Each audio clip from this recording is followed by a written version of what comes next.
Waking up in the kingdom of Cardaros, the prince felt the warm rays of the sun filtering through the window and touching his face. In his hands, the boy still held the book he had not finished reading the day before. The boy realizes that memories of his past life have suddenly come to life in his mind. In fact, he is the third prince named Hiro Carteros. Hiro recalled that in his previous life he was an ordinary office worker in Japan. On that fateful day, he was returning from a boring job, standing in a stuffy, crowded train, and once again faced injustice and difficult human relationships. But fate freed him from this gloomy existence, granting him a new life, a prince from another world, in the royal family. At first, the boy was even happy to become a prince, but he soon realized that he had found himself in a poor country, where the people lived below the poverty line. This cruel truth caused him only bitter irritation and inner unrest. Time passed, and the sounds of crossed iron resounded through the streets of the kingdom. Hiro engaged in a duel with a man, skillfully wielding a sword. He tried his best to resist his opponent, but he was no match for him in skill or strength. The opponent exclaimed that his strength was not yet exhausted, and the fight continued. But suddenly Hiro managed to outwit his opponent, and with a sharp movement raised the blade to his throat. The man froze in tension, and the main character stood confidently, full of determination. With a beaming face, Hiro exclaimed to Tisa that he had finally defeated him. His opponent turned out to be none other than his fencing instructor and head of the Clifford family, Hisa Clifford himself. The man laughed and said that the prince was really growing up. In just 2 years, he was able to defeat him in a fair fight. Hiro was sincerely happy and thanked his teacher for his support, adding that if he had had his former youthful strength, he would not have won. But Hisa answered differently. This defeat was inevitable, because Hiro absorbs knowledge and techniques like a sponge. The mentor laughed again and said that with such rapid development, the prince would soon not be afraid of any enemy. These words made Hiro think. Then the boy wondered who could possibly want to attack their kingdom. He admitted that even in the event of capture, there was simply nothing to take from here. Other states ignored them, because Cardaros was just a burden to them. That was how miserable this country was. The kingdom of Cardaros is the place where Hiro was born. It is a small kingdom with only 1,000 people living in it, and he was her third prince. His older brothers were powerful, but also dangerous. There was a possibility that the throne would go to him. Hiro realized that usually people rejoiced in such circumstances, but in impoverished Cardaros it brought him no joy, only a bitter sense of doom. The soil here was depleted and unsuitable for growing crops, and resources were non-existent, so the kingdom of Cardaros remained not only small, but also hopelessly poor. Looking around with devastated eyes, the boy was once again convinced that this place really seemed doomed to decline. Hiro turned to Hisa, saying that he would probably try to change something. The mentor only shook his head, not understanding how the prince could voluntarily go through such trials. The young man replied that the reason was obvious. Their land was unviable, the crops were barely growing, and without change they would have no future. Therefore, he seeks to expand the sown area as soon as possible and increase the number of cultivated fields for the new harvest. Later, Hiro and his mentor went for a walk through the estate, examining the ruins and at the same time contemplating the future. Their path led straight to the land set aside for arable farming. The villagers, noticing the prince, shouted his name with joy, surprised that he had appeared here today. They decided to show him the results of their work. Hiro asked how things were going. The people replied that they had been digging the ground without difficulty since morning, but then they came across an obstacle, a huge tree. The prince was surprised and asked to be taken there. Before them stood a giant tree with a mighty trunk, striking in its strength. One of the villagers explained that even 10 men could not overcome it, and axes were powerless against its hard bark. Hiro looked at the tree more closely, and a new thought suddenly arose in his mind. He suggested that this tree might have been guarding these lands for hundreds of years, and his hand would not rise to destroy such a shrine. In response, the villagers praised his kindness. But the boy understood. If they wanted a harvest, they would have to cut it down, no matter how old it was. In this world, there were magical abilities that were revealed only to representatives of selected families, and gave them superhuman abilities. Whoever had them could enhance their own physical strength. That's why Hiro pulled out a weapon to deal with the tree alone. He swung his sword sharply and struck the trunk with all his strength. The tree cracked and fell to the ground with a crash. The villagers shouted in delight, amazed at how skillfully the prince had managed something that they had not been able to do. People were amazed that Hiro had managed to cut down such a huge tree with one blow. He said that it was time to remove the obstacle and suggested that the land be finished today. All the workers unanimously supported him. One of the peasants told the prince that they had worked well, so let him try the steamed potatoes that his mother had cooked. Hiro thanked him and promised to eat them. Another worker joked that they should have a snack too because they were hungry too. The prince replied that they could have a little refreshment and then work as hard as he did. The people agreed with approval. The peasants assumed that at this rate they would have time to prepare the field for the summer, and if they planted potatoes, they would be able to harvest in the winter. They sincerely thanked the prince for his work. Hiro ate potatoes and thought about how kind and hard-working these people were. They had starved last winter, but this time he had promised himself that he would not allow such a calamity to happen. Although the peasants still lacked fields, they were already confidently developing new lands, and this gave hope. Hiro looked at the potatoes and remembered that they had grown them from seed tubers imported from another country. Thanks to this crop, which had taken root even in poor lands, the state had been able to save itself from complete collapse. But at the same time, he remembered the high price they had paid for it. Exhausted after a hard day, the boy returned to his room. He thought about his morning fencing practice and the lessons in governance that occupied him during the afternoon. In between, he was still engaged in land development and realized that the workload was becoming almost unbearable even for him. Suddenly, he heard someone calling him. A girl ran towards him, joyfully stretching out her arms. When Hiro saw her, he was genuinely happy and said he was glad to meet his sister. She smiled and noted that they hadn't seen each other for a long time, and he had grown a lot in that time. The girl was happy to meet him, and Hiro asked his sister what brought her here. This was the first princess of the kingdom of Carteros, Miley Carteros. She explained that she had come to pick up a forgotten item because her husband was on a camping trip and she had secretly escaped here. Looking at his sister, Hiro thought about the sacrifice she had made. At one of the receptions, a prince from a wealthy state noticed her and agreed to marry her, setting a condition: help for their impoverished kingdom. Thanks to this, they avoided mass deaths from starvation last year, although those times remained a terrible memory for him. Hiro remembered that this girl was his first love, but he couldn't help it and had to let her go. Now he could see that his sister was even more exhausted than when there was no food in their country.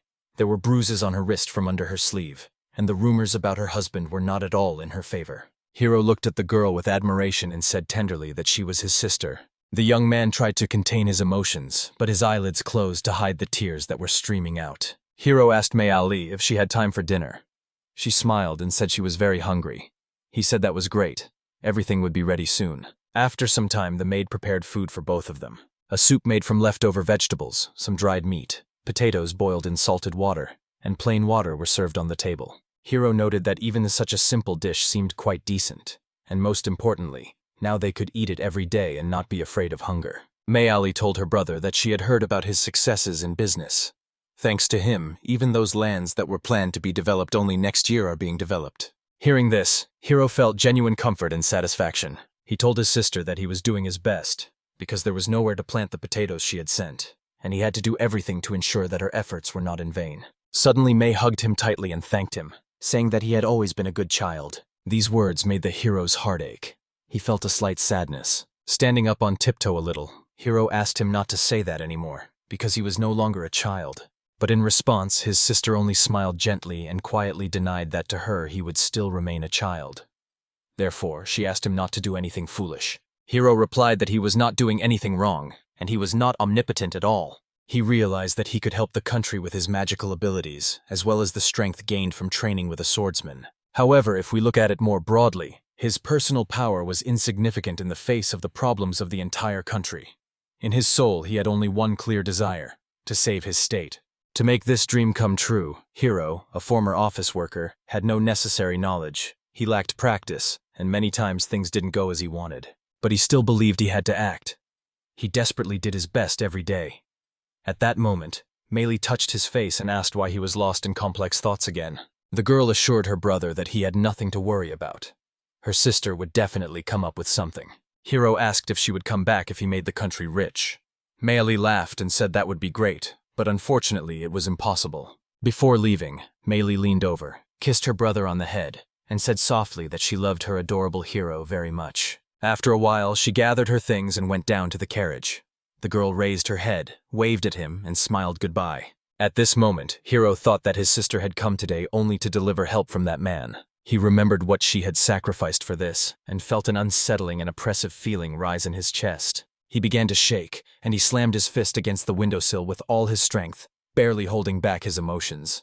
The boy thought about how he wanted to become strong because at this rate he would gain nothing, neither from the sword nor from training.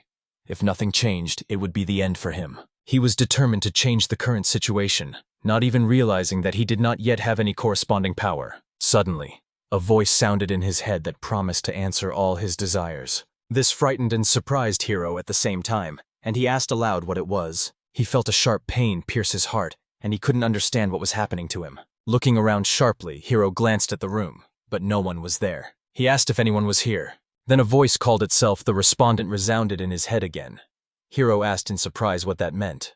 The young man felt something coming out of his gut, and the voice explained that it had always been inside him and was just waiting for the right moment. Now that he had pleaded so fervently, the defendant had promised to become his strength. Hiro realized that the pain in his chest was mixing with a searing heat. In this world, there were people born with magical abilities. If he had such abilities, then he could gain a special power called magic. It was a flow of magical energy capable of giving the owner answers to any questions. Hiro realized that the defendant was his magical power. He was sitting in his room and started having a conversation with this mysterious voice. The boy learned that he could receive information that a magician could see, and its amount would increase depending on the strength spent. But this ability could only be used once every 30 days. Hiro thought this ability was extremely convenient, but he was confused by the fact that it could only be used once every 30 days. He decided that now was his chance to use it for the good of the world. The young man wanted to use all his magical power to learn more. Hiro approached the defendant and said that he wanted to understand how to make the fertilizer as effective as possible, so that he could later learn how to make it himself. The voice replied that the main elements are N, nitrogen, P, phosphorus, K, potassium, Mg, magnesium. These are the materials that are needed. Hiro replied that he understood everything, which impressed him. Then he asked if the voice could also suggest places where all this could be purchased. At that moment, a voice warned that this would be the maximum permissible use of magic. As an exception, it would reveal A-rank information to him. Hiro thought for a moment, and then the defendant explained that usually making fertilizer takes time. If they want quick results, he recommends studying alchemy. The guy was extremely surprised to hear the word alchemy. The voice added that with its help, the production time will be halved. Hiro noted that alchemy is magic that the church banned centuries ago, so it cannot be used. But the young man thought that if the defendant knew the recipe, then thanks to alchemy he would be able to bring it to life. He was sure that by doing this, he could change the country, the world, and the fate of people for the better. All this became impossible only because the church imposed a ban. However, the fear of these prohibitions still held his heart. Then the defendant said that to study alchemy he should go southeast about 24 kilometers, and immediately transmitted the coordinates directly to the brain. Precise instructions appeared in his mind, and he decided to set off. The voice added that it was there that the legacy of the legendary alchemist Kronal Kaiser was kept, and recommended that he definitely obtain it. But this legacy is hidden in an extremely difficult place. After some time, Hiro set off on a journey. He climbed up to a huge stone wall, knocked on it, and a tunnel opened up before him. Hiro immediately climbed inside and crawled even deeper until he stopped, coming across a small space. The boy thought that this was the place the defendant had pointed out to him. He felt very cold because there was almost no air. Hiro suggested that he could use magic to strengthen his body, but rejected the idea. He didn't know how much strength he had left, so he decided to conserve it. The young man walked further into the tunnel, when suddenly something caught his attention. A huge hall opened up before him, in the very center of which a strange puzzle could be seen. Hiro immediately realized that this was definitely not of natural origin, and wondered if there was something hidden inside this structure. Taking one of the details, he realized that this was the legacy of Kronal Kaiser, and that this was precisely what he was a true master at. The boy quickly put together the puzzle, which filled his heart with joy. The structure rumbled, and the hidden mechanism started working. A new passage began to open directly in front of him, leading further into the tunnel. Hiro moved forward and felt the air getting warmer. He thought there must be another room ahead, but suddenly he stopped, seeing something incredible. His eyes widened in surprise. This was exactly what he had been looking for. An alchemist appeared before him in a spacious hall full of books. He said that he had finally found someone who would inherit his alchemy. He admitted that he had been waiting for this moment for 160 long years and 32 more days. Hiro asked the stranger if he was really the legendary alchemist Kronal Kaiser. He replied that he did, but immediately corrected himself. In fact, he was just a golem with a preserved memory. His task was to wait for a successor. The guy thought that all this looked like blasphemy to the church. Kronal explained to the young man that time was running out. His existence here was temporary, and in 5 days the magical power that supported him would finally disappear. Hiro reacted in shock when he learned that there were only 5 days left. He realized that in this case, every second had a price, and there was no room for delay. Therefore, he turned to Cronel with a request to teach him everything possible. Cronel replied to the young man that it was good that he had not hesitated for long. The golem promised to literally instill in him the knowledge of alchemy in 5 days. Hiro agreed and thought Cronel even smiled. The young man remembered that he had very little food and water left, but decided that he could study for 5 days without rest or sleep, restoring his strength with magic. He understood that the main problem would be his absence from the castle all these days, because it would anger many. Cronel explained that in these 5 days they would only lay the foundation, and then he would have to study on his own, using the materials. Hiro asked if he would be able to effectively practice on his own after learning the basics and concepts. The golem laughed and replied that it was great that the young man understood it himself. Then he asked his name. Hiro Cartoza introduced himself, and Cronel noted that the bloodline and those eyes reminded him of something. However, he immediately dismissed it, saying it didn't matter, and invited the boy to begin the first lesson. Hiro happily agreed and named Cronel his teacher. The golem was pleasantly surprised and remarked that he hadn't heard anyone call him that in a long time. Meanwhile, 5 days of intense training have passed. Cronel turned to Hiro and asked if he had mastered the basics of alchemy well. The boy confidently replied that he had. He explained that alchemy is activated by infusing magical power in various waves into a special blue stone. Unlike regular magic, alchemy is like programming, where the energy is the code and the blue stone is the compiler. To form a spell or code requires an understanding of functions, pointers, arrays, and parameters. The young man added that after calculating the location of the seals, one must carefully connect the connections between the magical powers. Hiro explained that through this combination and fusion, matter, a body, or even a soul can be created. This is rational magic. If you sum up everything that has been said, it turns out to be a fairly clear system. Then Hiro asked Cronel what his own history was. The alchemist thought for a moment. Then the golem said he was glad that Hiro was the one who was able to learn. Anyone else probably wouldn't have grasped the basics so quickly. The young man replied that he was just lucky to know something like alchemy. He thought that thanks to programming he was able to understand it in a few days, otherwise it would have taken much longer to master it. The golem pointed out that no other magic was like alchemy. Of all the arts, it was the most rational and the most beautiful. And now Cronel could finally pass away peacefully. The golem added that he accepts Hiro as his successor and passes on all his accumulated wisdom to him. Cronel thanked the young man and praised him, noting that in his hands this knowledge would only increase. His last request was to pass on all he had gained to future generations. With these words, the golem's body began to disappear. Hiro watched this with admiration and sadness at the same time. The boy bowed low to the teacher and sincerely thanked him for all the knowledge he had shared.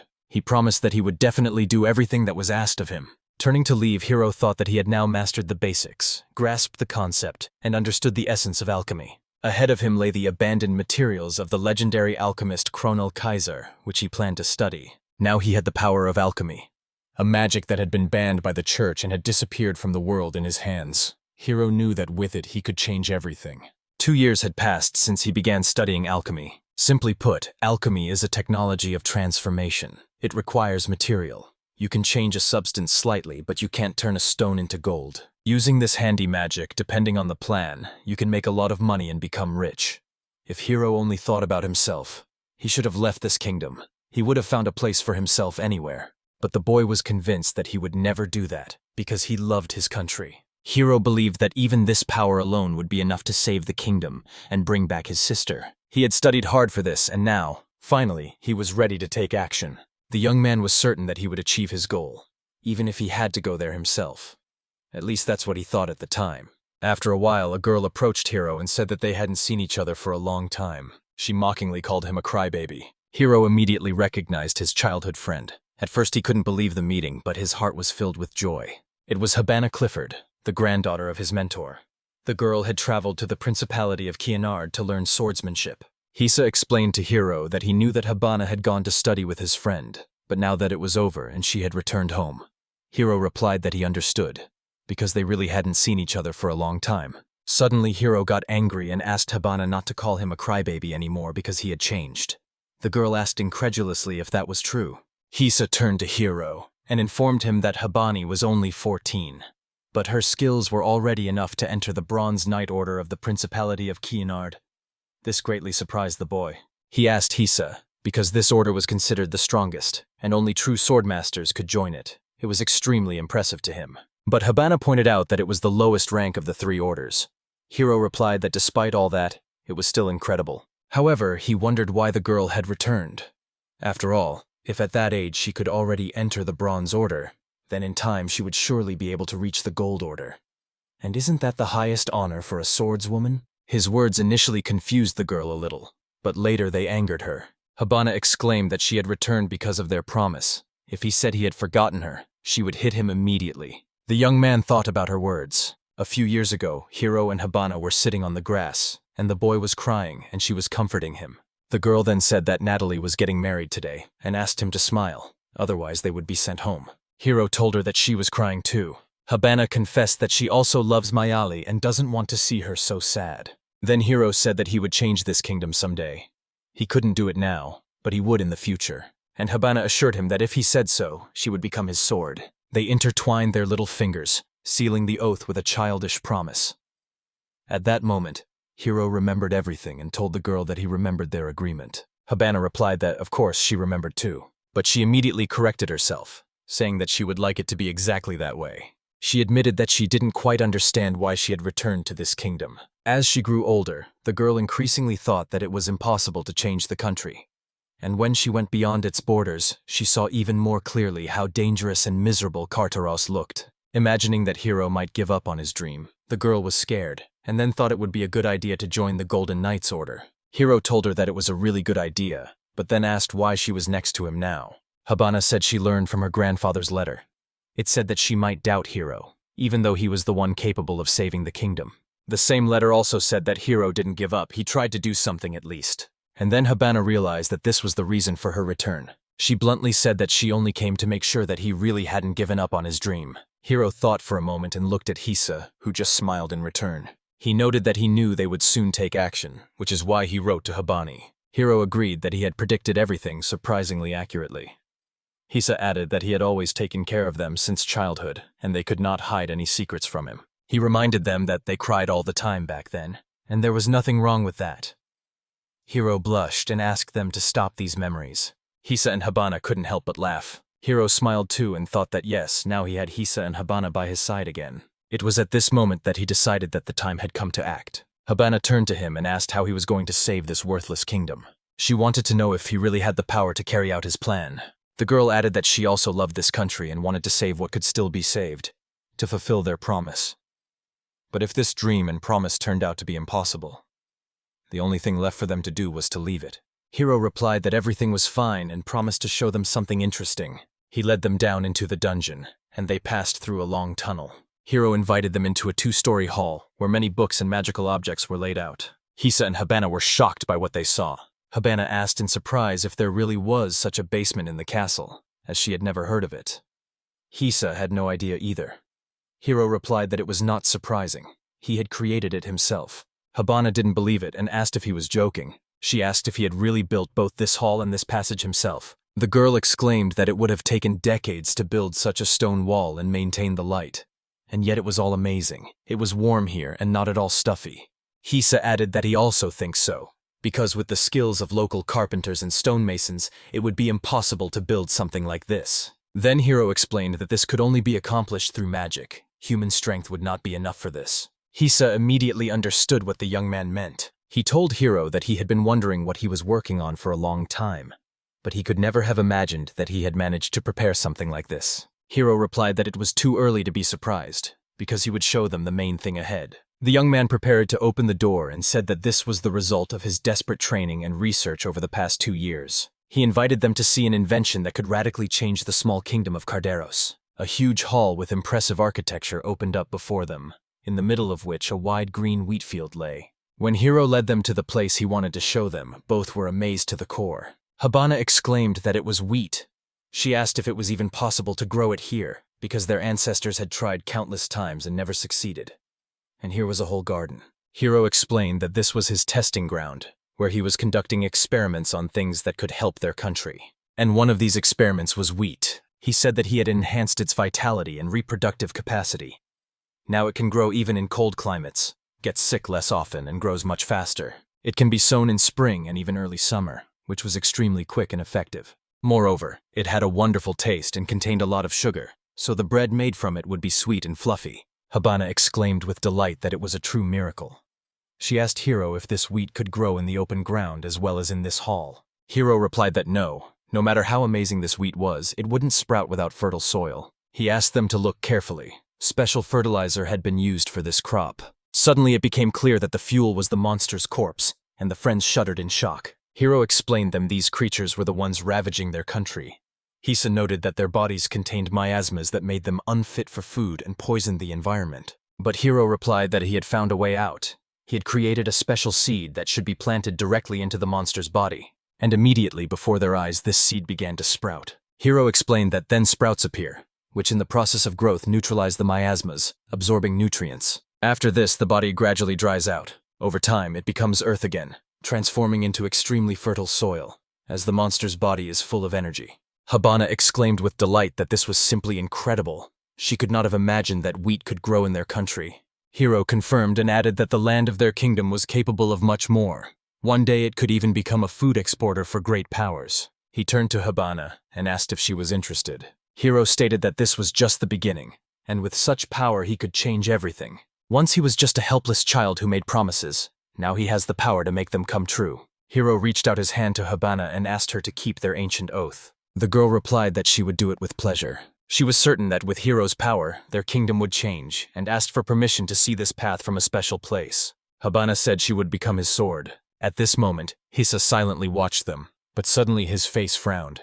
He turned to Prince Hiro and reminded him that he himself had managed to grow wheat and build this underground hall. Hiro calmly replied that yes, that's exactly how it is. Hisa asked if he had really accomplished this by doing something the church had forbidden centuries ago. Hiro thought for a moment and realized that there was nothing to hide from his mentor. He admitted that he had indeed used alchemy. Hisa exclaimed that he knew that. The mentor warned that if they found out about this, it would lead to great trouble for them.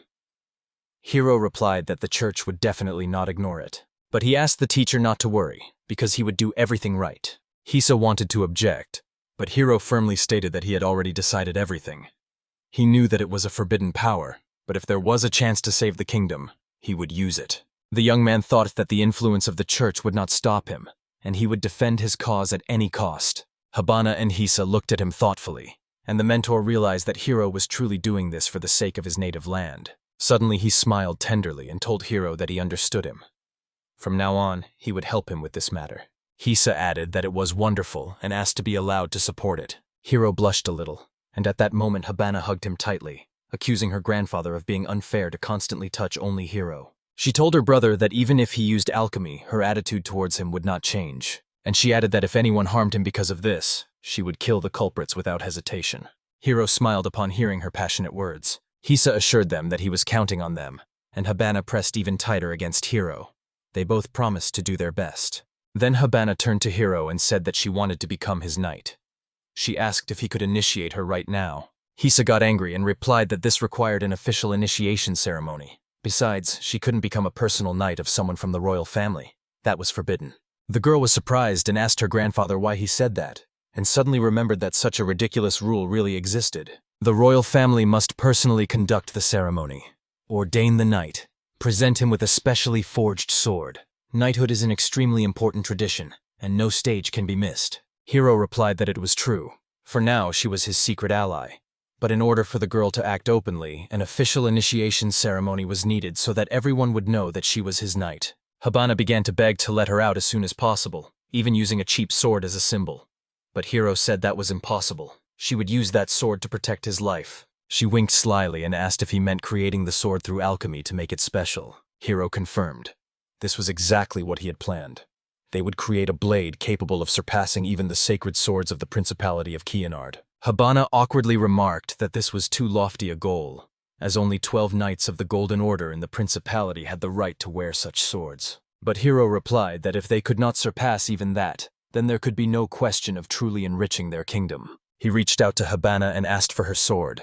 The girl gave him the weapon without hesitation. Hiro said he would use her blade as the basis for a new one. After all, it's better to take a sword that's been in use for a long time, with the right weight and blade length. Examining the weapon, he recognized that it was indeed a good sword. Its alloy was based on iron. The blade had a wonderful balance and was skillfully forged and polished.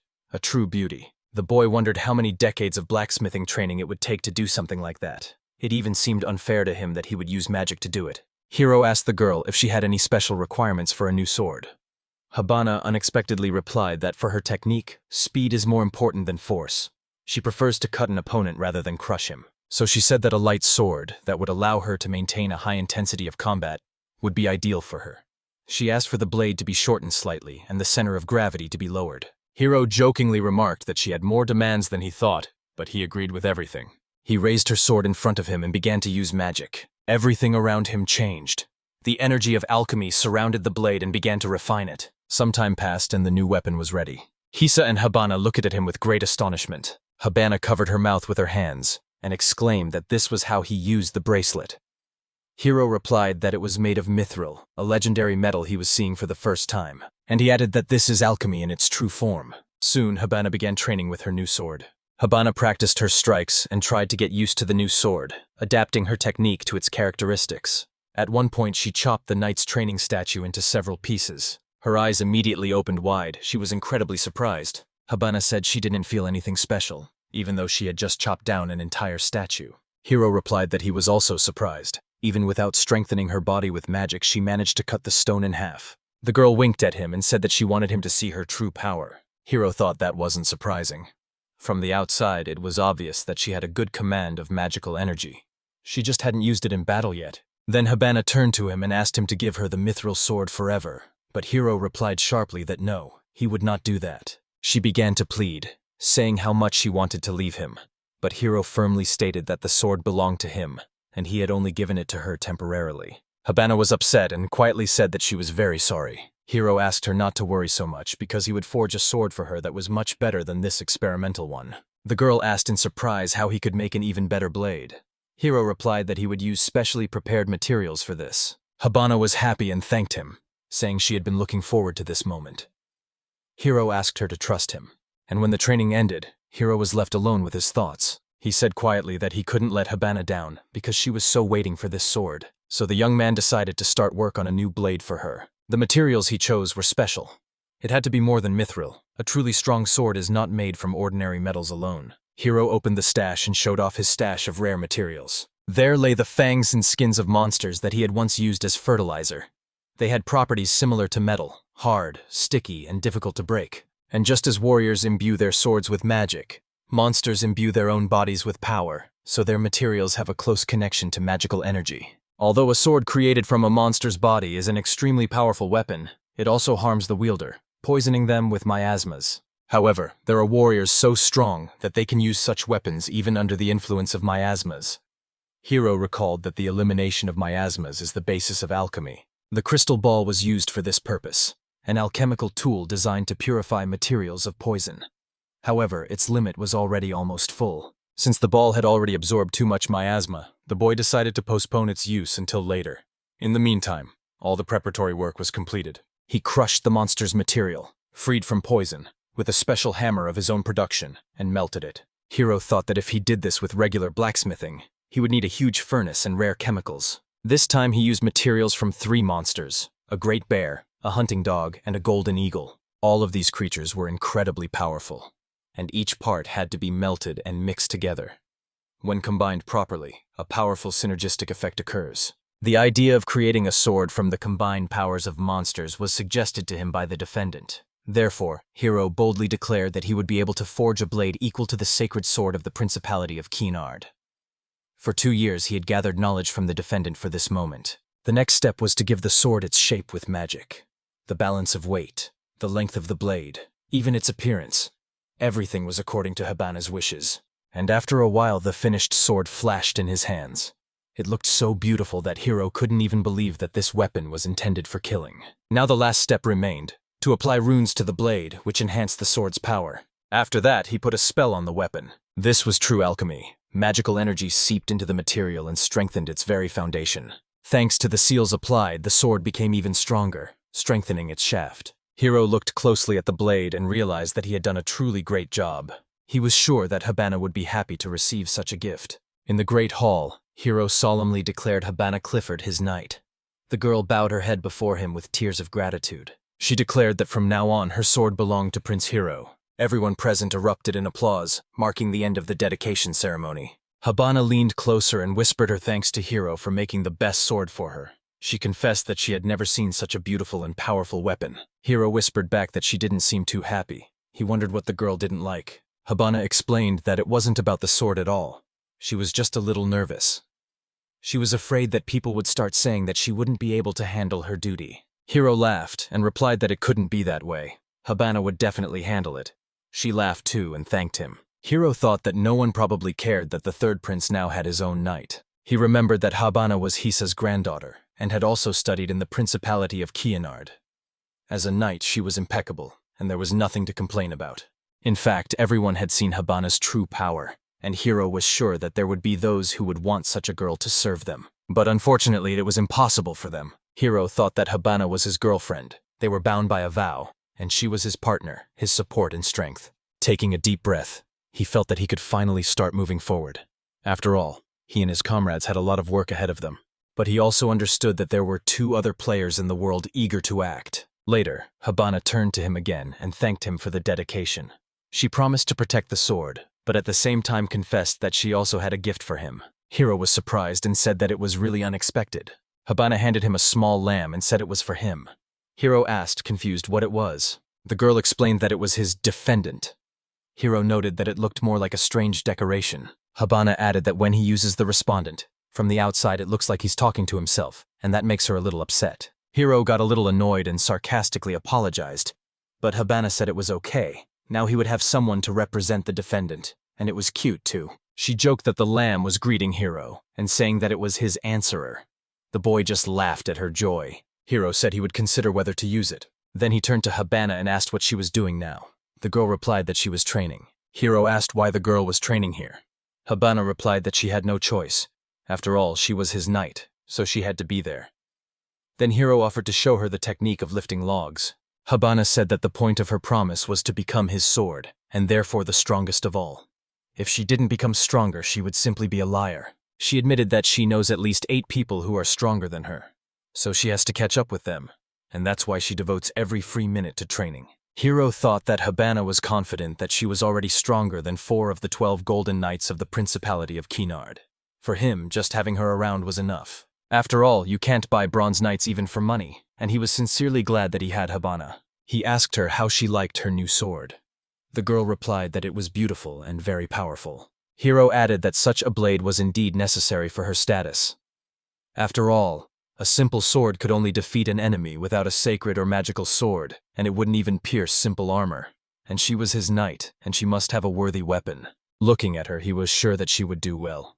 Habana replied that, of course, she would. Then Hiro suddenly said that she could practice today.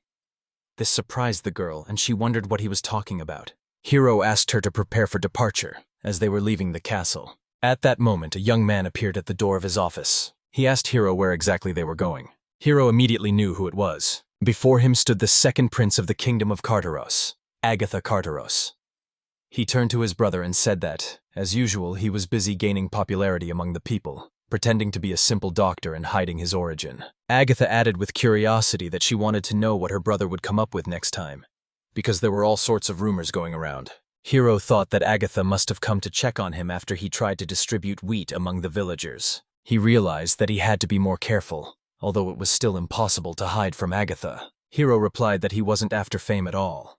He just wanted their kingdom to become rich. Agatha said with a cold smile that he didn't believe it, because he thought his brother only wanted to get him out of the way and become king himself. Hiro repeated again that this was not true, and that he did not want this at all. Hiro added that everyone knows their own thing, and he believes that it is Agatha who will become king. He explained that this kingdom needed a strong ruler, and that his older brother Takumu was a brave and skilled strategist. Hiro himself acknowledged his limitations, and thought about how difficult it was for him to speak in front of people. Agatha thought for a moment, and said that he believed the kingdom was held together by Miley and Hiro himself. Hiro didn't even expect to hear such words from his brother, but Agatha added that Hiro was going too far. He was trying to hide his actions, but sooner or later everything would come out. Hiro asked his brother not to talk nonsense and get down to business, because he was unlikely to have come just to make fun of his unloved younger brother. Agatha replied that he didn't like him anyway. Then he said that Takumu's brother had instructed him to convey that Hiro would soon turn 14, and as an adult he would have to serve the imperial family, fighting monsters. So he should prepare. Agatha noted that he had seen his new knight and hinted that it would be better to have a whole squad, not just one warrior. Hiro asked if he was worried about him, but Agatha replied that he wasn't. It was just unbearable for him to watch over his brother. Hiro told him not to worry because he was strong, although not as powerful as Takuma's brother. Agatha replied that it was indeed so. Then he added that among Hiro's comrades, there is even a girl who does not hide her thirst for murder at all. Agatha walked closer to Habana and asked directly if she wanted to join him. This question stunned the girl, and Hiro immediately understood what his brother was really after. He thought that perhaps Agatha needed a knight like Habana, who had already reached the bronze rank. Agatha promised that he could give her a much better weapon than his brother, but Habana refused, saying that she would be bored with him. She hugged Hiro tightly and firmly said that she had decided to become his sword. Agatha sighed and replied that he was sorry. After all, a weirdo always recognizes a weirdo from afar. He headed for the exit from the hall, leaving for last that he understood their choice, and walked away. Finally, Agatha turned to Hiro and said that if he needed him for his plans, he could always call. Hiro realized that this was exactly why his brother had come, despite all his words. Agatha explained that when Takumu becomes king, everything will end, and for that they need to unite. Hiro thought, his face becoming serious and focused. He thought that his brother probably wanted to use him to rise above Takuma in the line of succession. However, only Hiro himself is able to effectively use his inventions. He can create things, but he needs Agatha's power. So Hiro turned to his brother and said that if he really wanted to help, his support would be useful. Agatha turned around and said with relief that he had expected exactly that answer from his brother. When he left, Hiro was still seething with anger inside for a long time. Habana exclaimed indignantly that he had so frivolously dared to invite her to his place. She had never been able to understand him. Hiro involuntarily wondered if the girl was still training. He told her that his brother was sincere in this conversation.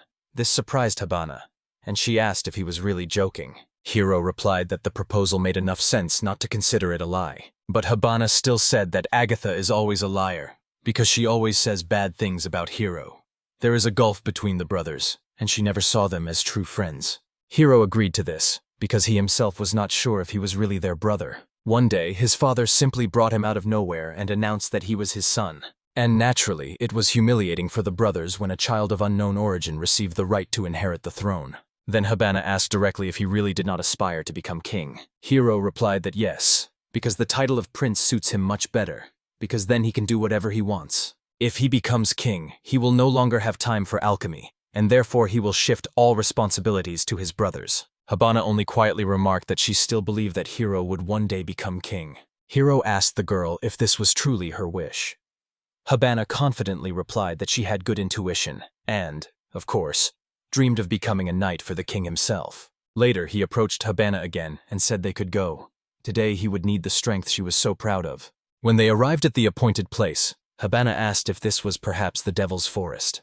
After all, it was here that she could finally fight really strong monsters. Habana was excitedly waiting for the test, as she was no longer developing from regular training. Hiro replied that these were too big words for such a dangerous place. The Devil's Forest is home to numerous monsters that cause immense damage to the royal lands. Even after killing the monster, its body cannot be used and must be left to rot in the forest, which becomes a heavy burden for Cardi-Rosa. Habana asked if their attire was appropriate for a secret trip, as she herself felt uneasy. Hiro asked her to calm down, as he created these clothes using alchemy, to which Habana asked in surprise if he could really do the same as magicians. Hiro explained that he had woven it from the threads of an insect-like monster, and had also enchanted it, just like he had his sword. The fibers were incredibly strong, almost like steel. Habana enthusiastically struck him with her weapon, inspecting the fabric. She said in surprise that it really didn't cut. Hiro tensed up and asked why she was testing it on him. If it were regular clothes, he would have died by now. The girl replied coldly, "Anyone who gives false information in a dangerous situation deserves death." And then she added that since he wasn't dead, there was no problem. Hiro jokingly said that it was a nice gift, and he wondered if she was specially raised like that in the Principality of Kennar. Habana confirmed that only the strong survive there. Hiro thought that as her mentor, he had to break her of these habits, even though it would be difficult. The girl said that he was her childhood friend and easy to talk to. This genuinely pleased Hiro. Habana asked why they had come here after all. Hiro replied that he hadn't had time to say yet. There were two reasons. First, he wanted to see with his own eyes what resources this forest concealed. Habana wondered if there were even ore deposits here. Hiro replied that it was possible, but he wanted to know what kind of monsters lived here because they were also a resource. He reminded her that he had already used the bodies of monsters as fertilizer, and their current clothes and even her sword were also made from monsters. Hiro said that thanks to alchemy, he is able to use monsters because they are the only real resource their kingdom has. Habana agreed and replied that he was right.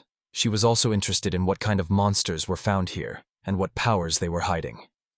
Hiro confirmed that this was exactly why they were going into the depths of the forest. He warned the girl that if she was scared, she could turn back. After all the monsters they had fought so far were weak because they had lost the battle for territory.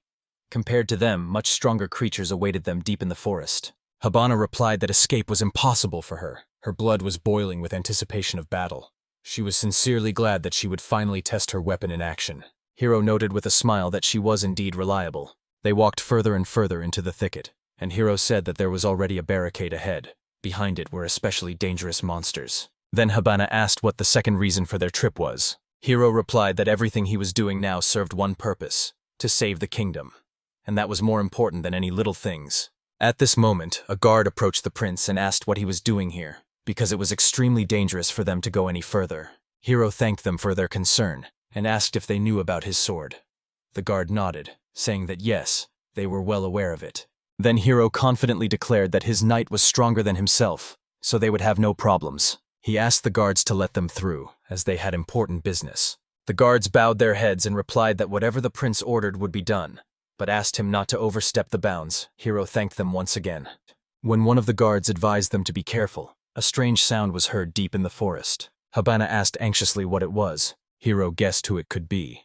He thought that the conversation between them was bound to happen sometime, but he didn't expect to meet him so soon. Suddenly a man's voice was heard. He had returned so the gate could be opened. The guards obeyed, and the first prince and his retinue came out into the passage. They solemnly reported that everyone had returned alive and safe. The first prince of the kingdom of Cardaros was Takumu Cardaros. Seeing his younger brother in front of him, Takumu said with surprise that he had not expected to meet him in this place at all. Hiro replied that he himself had not expected such an encounter, and asked his brother if he had come to destroy monsters. Takumu coldly replied that this was a battlefield where one could not appear unprepared. Hiro noted that he came here with all his might, so he would only return victorious. The older brother told him to do whatever he wanted. He wouldn't help, but he still asked him not to die. Then he looked at Habana and said that with her by his side, he would definitely stay alive. Hiro admitted that his knight was truly amazing. Suddenly, Takumu suddenly remembered Agatha and hinted to his brother that he and Agatha got along very well. Hiro was surprised how he found out so quickly. After all, it had only been a few hours. Then it became clear to him. This was Agatha's work. He had deliberately said nothing to distract his brother. He also admitted to her that he understood nothing about their actions. The elder prince asked his brother not to do anything unnecessary, because the kingdom should not become rich before the right time. Hiro wondered if a neighboring country would attack them. After all, they are not currently being conquered only because their kingdom is worthless in the eyes of their neighbors. The enemy had richer lands and a much larger population. Most of Cardaros's territory had already been conquered, and the last surviving land adjoined the demon forest. If anything valuable is found on this land, neighboring warring countries will certainly snatch it from their hands. Hiro told his brother that he would definitely return the lost lands at the appointed time, but their army was too weak now, and even if they won, they would not be able to hold on to these lands. He understood that Takumu wanted to reclaim the very lands that provided most of the kingdom's food. After all, then the amount of food and population will increase dramatically, and a significant part of the problems will be solved. But the biggest threat is retaliation after the return of the lands. It is impossible to win a war head-on against a state with twice the population. Hiro suggested that his brother had some hidden card that would allow him to gain a short-term victory, rather than implement a hopeless plan. Takumu replied to his brother that he was just gathering strength now, but when the time came, he would certainly carry out his plan if they didn't do anything unnecessary. He warned that if the enemy found out about the attack before he made a decision, then everything would be destroyed. It was a blunt warning. If they got in his way, he wouldn't even care that he had his own brothers in front of him. Only he alone is capable of saving the kingdom, while in their collaboration with Agatha he will not be able to help in any way. Takumu called them intelligent and at the same time strange people, and acknowledged that they were necessary for the future of the state. That's why he said he wouldn't kill them. Hiro and Habana tensed, instantly gathering themselves into combat readiness. Eventually they passed behind the barricades and moved deeper into the dark forest. Hiro sighed and said that it was a very serious warning. If Takumu behaved so defiantly often, He would definitely die, but despite this, Hiro was not going to give up. The young man remembered his brother's words. The only way to make a kingdom rich was to win the war. In a way, it was true. Agatha's brother knew what Takumu wanted, so he remained on guard. The chances of defeating the neighboring states were slim, and they would not be able to continue winning. Hiro knew that if he left everything to Takumu, they would die. That's why he decided to help the one he hated, even if it meant stopping him. Agatha and Takumu sought to save the kingdom in different ways. One wanted to become a vassal of a powerful state to protect them from enemies. But from Agatha's perspective, the biggest obstacle was Takumu himself. Hiro thought with irony that the two brothers were at war with each other, each trying to save the country in their own way. And yet he understood. Despite their differences, their aspirations were the same. Hiro glanced at Habana, who remained extremely tense. The girl admitted that she immediately felt his strength, but seeing Takuma armed and on the battlefield was a completely different experience. Hiro agreed, noting that he understood her, as Takumu was truly the strongest warrior in the kingdom. Habana suggested that perhaps he could even defeat a knight from the Golden Order, having the same weapons. Hiro replied that he knew which brother was powerful, but not that much. Hiro added that if his brother really dared to kill him, he believed that Habana would side with him and fight him.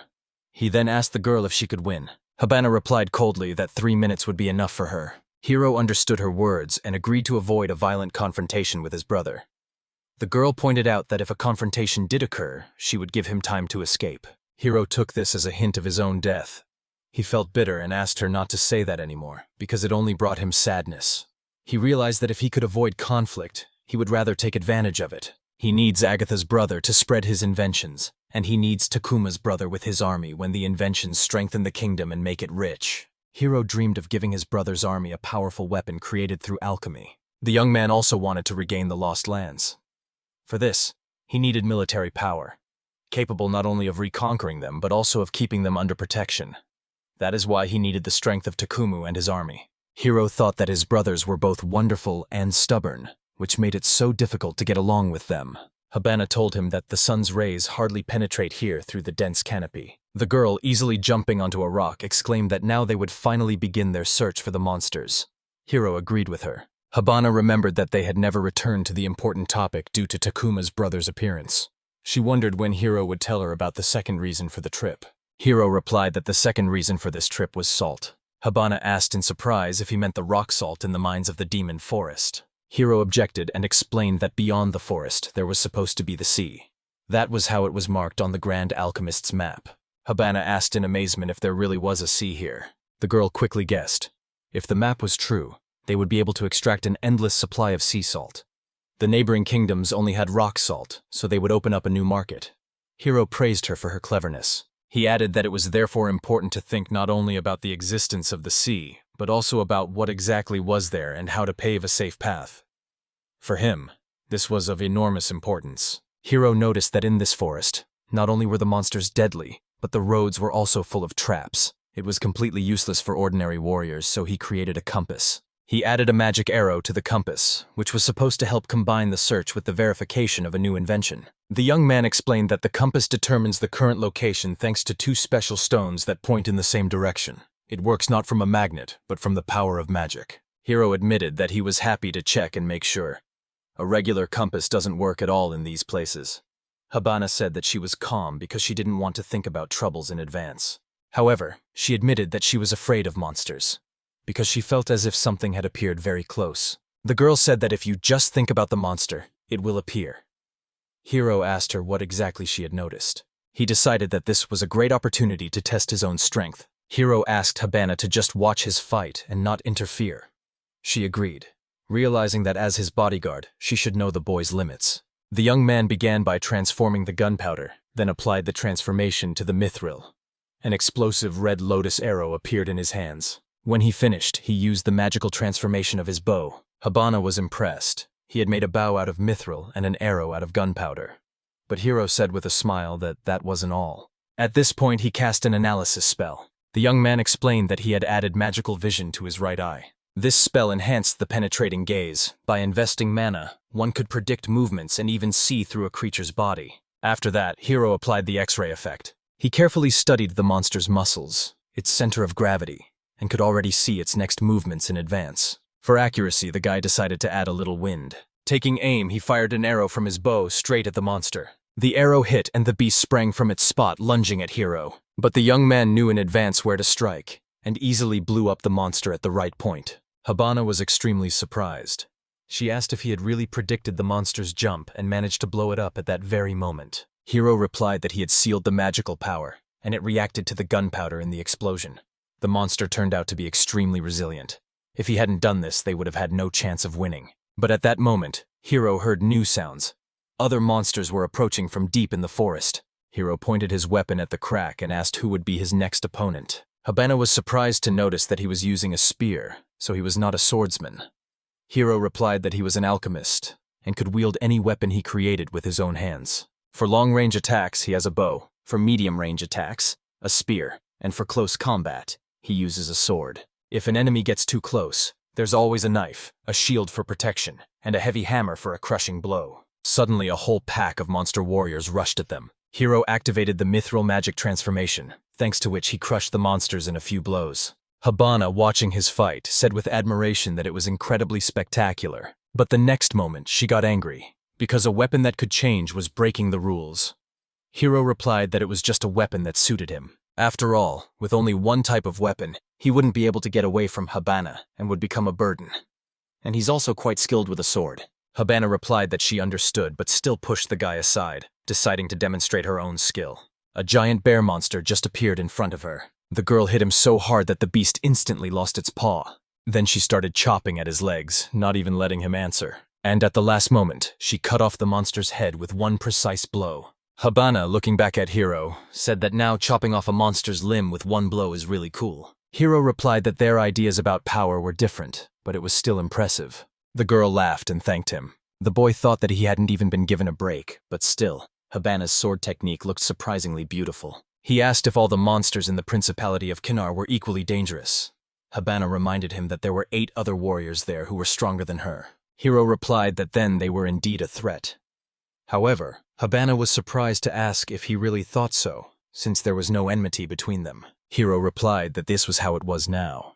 The kingdom of Carderos was not of interest yet, but as soon as he made the country rich, his enemies would want to destroy it and take all the inventions. The boy was convinced that strengthening the kingdom was as important as enriching it. It was for this reason that he sought to gain a landmark. If their state becomes so strong that it can defeat the Principality of Kinnar, then they will not lose to anyone. Habana replied that this was exactly what she expected from the prince, that he would think so big. The girl asked Hiro if he should take those claws, because they were surprisingly sharp. Hiro replied that he had a special anti-miasma bag for that. If it weren't for him, the poisonous fumes would have killed them by now. Then Habana asked if they shouldn't be treated. The boy explained that this required magic, and he wanted to save it for more important matters in the forest. Habana simply concluded that, therefore, he could not do it. She put everything in a bag and said we could move on. Hiro thought that Habana was extremely strong, because the weight of one claw reached 3 kilograms, a total of 30. The boy noted that he had not yet completed his exploration of this forest. Habana stated that she would like to meet an even stronger monster. Then Hiro asked her if she knew that the bear was called Blade. They say that anyone who encounters it is doomed to death because it is a rank A monster extremely dangerous. Habana confidently replied that she was much stronger than him. Hiro agreed and added that she was a truly reliable knight. He thought that as long as Habana was around, it would be impossible to kill him. After walking a little further, they finally reached the coast. Habana exclaimed happily that she could smell the salt and hear the sound of the waves. They had indeed reached the sea. Hiro was also happy and thought that by bringing salt from there, they would be able to make money from neighboring kingdoms. He added that the journey had taken half a day, but it had been worth it. Then he asked Habana how much more she could endure. The girl replied that she was currently carrying about 50 kilograms of materials, so she could lift the same amount more. At the same time, she said that she had to leave some strength to save Hiro if necessary, so she couldn't overload herself. Hiro decided that they would take 100 kilograms of salt with them, and he would carry half of that weight himself. But Habana replied that there was no need to take everything at once. The fact that they had already found the sea was a great achievement in itself. Hiro insisted that exactly 100 kilograms of salt would be a wonderful gift for the kingdom. Hiro calculated that the annual salt requirement per person was about 1.5 kilograms. So 1.5 tons would be enough for 1,000 people. And if they brought 100 kilograms 15 times, they could provide the kingdom with a year's supply. He added that he was acting a little recklessly, because he wanted fewer problems and faster results. The boy hoped he would have time to collect the salt by the end of the day. When they got closer to the sea, Hiro told the girl that now they could begin the process of extracting salt. Habana asked if she could help with anything. Hiro replied that her help would be needed a little later. Suddenly the girl undressed and ran straight into the sea. She exclaimed cheerfully that she was going to go fishing because she was terribly hungry while he was doing his business. Hiro froze in surprise. The boy took a step forward and thought how shameless she was for behaving so freely. But in a moment, Habana happily announced that she had caught a fish. Hiro was amazed at her speed and remembered that there was also a sea near the Principality of Kinar. After coming out of the water, Habana asked if he would like to go swimming, because the water here is wonderful. Hiro replied that he could only do so after completing the main task. He raised both hands and in one of them he held his instrument. At that moment, the waves of the sea dispersed in different directions, and Hiro explained that he had created a glass pool from ordinary sand. Habana asked in amazement how many days it would have taken them if they had built such a pool the usual way. Hiro just smiled and said it was too early to be surprised. He mentioned that he would make a hose out of ordinary intestines. Habana looked away and admitted that she did not find the sight very pleasant. After that, Hiro decided to fill the pool by dipping the hose into the water, because he needed it to be completely under the sea. When Habana saw the water actually flowing, she asked if it was magic too. Hiro replied that no, it was science. He explained that everything is based on the siphon principle. Water from the sea, where the level is higher, automatically flows into the basin, where the level is lower. Then Hiro turned seawater directly into salt. Habana wondered in surprise if this was also alchemy, and if he was using too much energy. Hiro replied that they couldn't wait for it to dry naturally, so there was no other option. Habana exclaimed happily that now they finally have salt, and that is incredibly cool for her. Still, the girl asked in surprise why Hiro was adding water to the pool again. Habana explained that the salt content of seawater is about 40%. The boy knows exactly how much water needs to be added to fill the pool completely. Hiro remembered learning about this in social studies class. He said that this would make it much more efficient to collect salt, increasing its concentration and volume. Hiro continued working, putting a lot of effort into the process. He felt how difficult it was to release so much magic so many times, and his body began to tire. Suddenly, the boy felt a touch on his forehead. It was Habana who placed a handkerchief on his forehead. The girl handed him some water, and Hiro immediately felt relieved. She asked him not to overexert himself. If it got really hard, it was better to rest. Besides, she had already fried fish for them. Hiro replied that he was fine and the work would be completed very soon. He noted that if the salt is not collected now, the entire effectiveness of the process will disappear. So the boy asked Habana to help him collect salt, and the girl agreed. He explained that this bag was also created through alchemy and was capable of stretching extremely strongly. They began to work together, collecting the precious salt. Habana asked in surprise if it was really that easy to get the salt. Hiro replied that if they did everything without alchemy, it would take at least a week. She wondered how much training it took to increase magical power to this level, because it was almost against the rules. Hiro replied that he was born that way because he had an extraordinary amount of magic from birth. It was a miracle to him, so much power, and a respondent. The more magic he poured into it, the more information he received. And only Hiro was able to use this gift to its full potential. Habana sighed and admitted that she envied him. She asked why he hadn't gathered all his magic. Hiro replied that they would be returning through the demon forest, and there the forces could become decisive. So he would have to save them, and he apologized, because he would have to finish the rest with his own hands. Habana replied that she understood. Besides, carrying heavy bags and the long journey through the forest would be great training. Hiro thought again that she was incredible, as always. Putting on her shirt, the girl said that she had recently heard a strange story, that a prince, together with a simple peasant, was building new roads. Habana noted that he was indeed an eccentric man. She added that when she heard this, she immediately thought, "What a wonderful guy he is. Maybe she can do the same someday." The girl sincerely admitted that training her body and helping people at the same time is true happiness. Hiro was a little embarrassed that the rumors had even reached Habana, but at the same time he felt joy. He said he would then glorify her as a heroine, but she replied that she was just helping him. Hiro objected. He knew about the sea and the possibility of extracting salt, but he didn't do anything himself. The guy honestly admitted that he wouldn't have been able to overcome the demon forest alone, but thanks to Habana, they were able to get salt for the people. That's why he was truly grateful to her. Habana was embarrassed by his words, but in her heart she was extremely happy. They shook hands, and the girl said with a smile that she was happy to become his knight, because thanks to this guy, the kingdom could be saved. Hiro replied that in that case it was time to go back and take the salt to the people.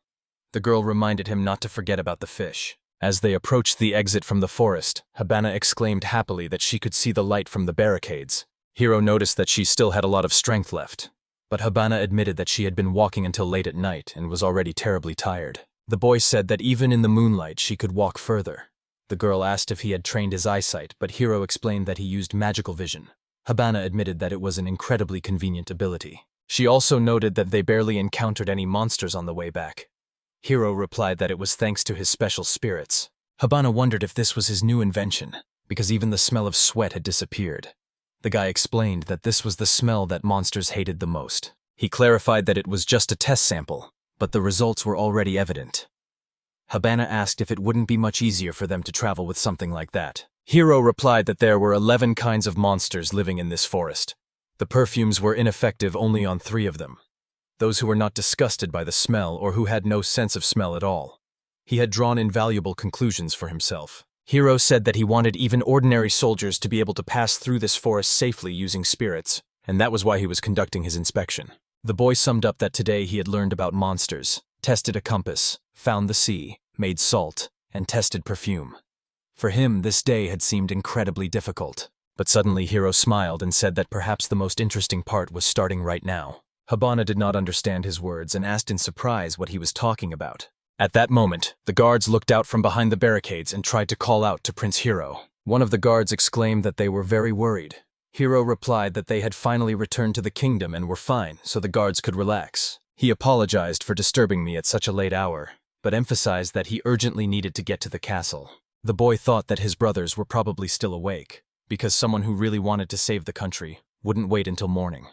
So he asked the guard to tell Takuma and Agatha that he had found the salt. Late at night, 2 heavy bags of salt were placed on the brothers' table. Agatha and Takumu stood waiting for their younger brother. Finally, Hiro entered the hall with Habana, and the boy greeted his brothers. One of them told Hiro that he had called them all together, but he had arrived too late. Hiro explained that he was delayed because of the dirt and had to change clothes. Agatha immediately asked if it had anything to do with the salt. The boy realized that his brothers had already guessed about his find and were worried. Each of them had their own dream and their own vision of the future. The first prince, Takumu, is a skilled military man. He is the strongest in the kingdom, and his goal is to save the country by force, reclaiming the rich lands and people taken from them by their neighbors. The second prince, Agatha Carterosa, is extremely intelligent and cunning. His path is diplomacy. He dreams of saving the country by making it a vassal of a powerful state. And the third prince, Hiro, had until now been just a spare brother who could afford to live as he pleased. But now he decided to take a chance and give salt to the people. That is why today he is fighting for his own dream. Takumu looked directly at Hiro and asked him without further ado where he got the salt. Hiro said that behind the demon forest there is a sea where he built a pool and evaporated the salt from it. Takuma asked suspiciously if this was true, because too many people had given their lives because of salt. Because it is because of salt that neighboring states keep them in bondage, force them to sell their treasures, and when there is a shortage, they take away food. That is why their people are dying of hunger.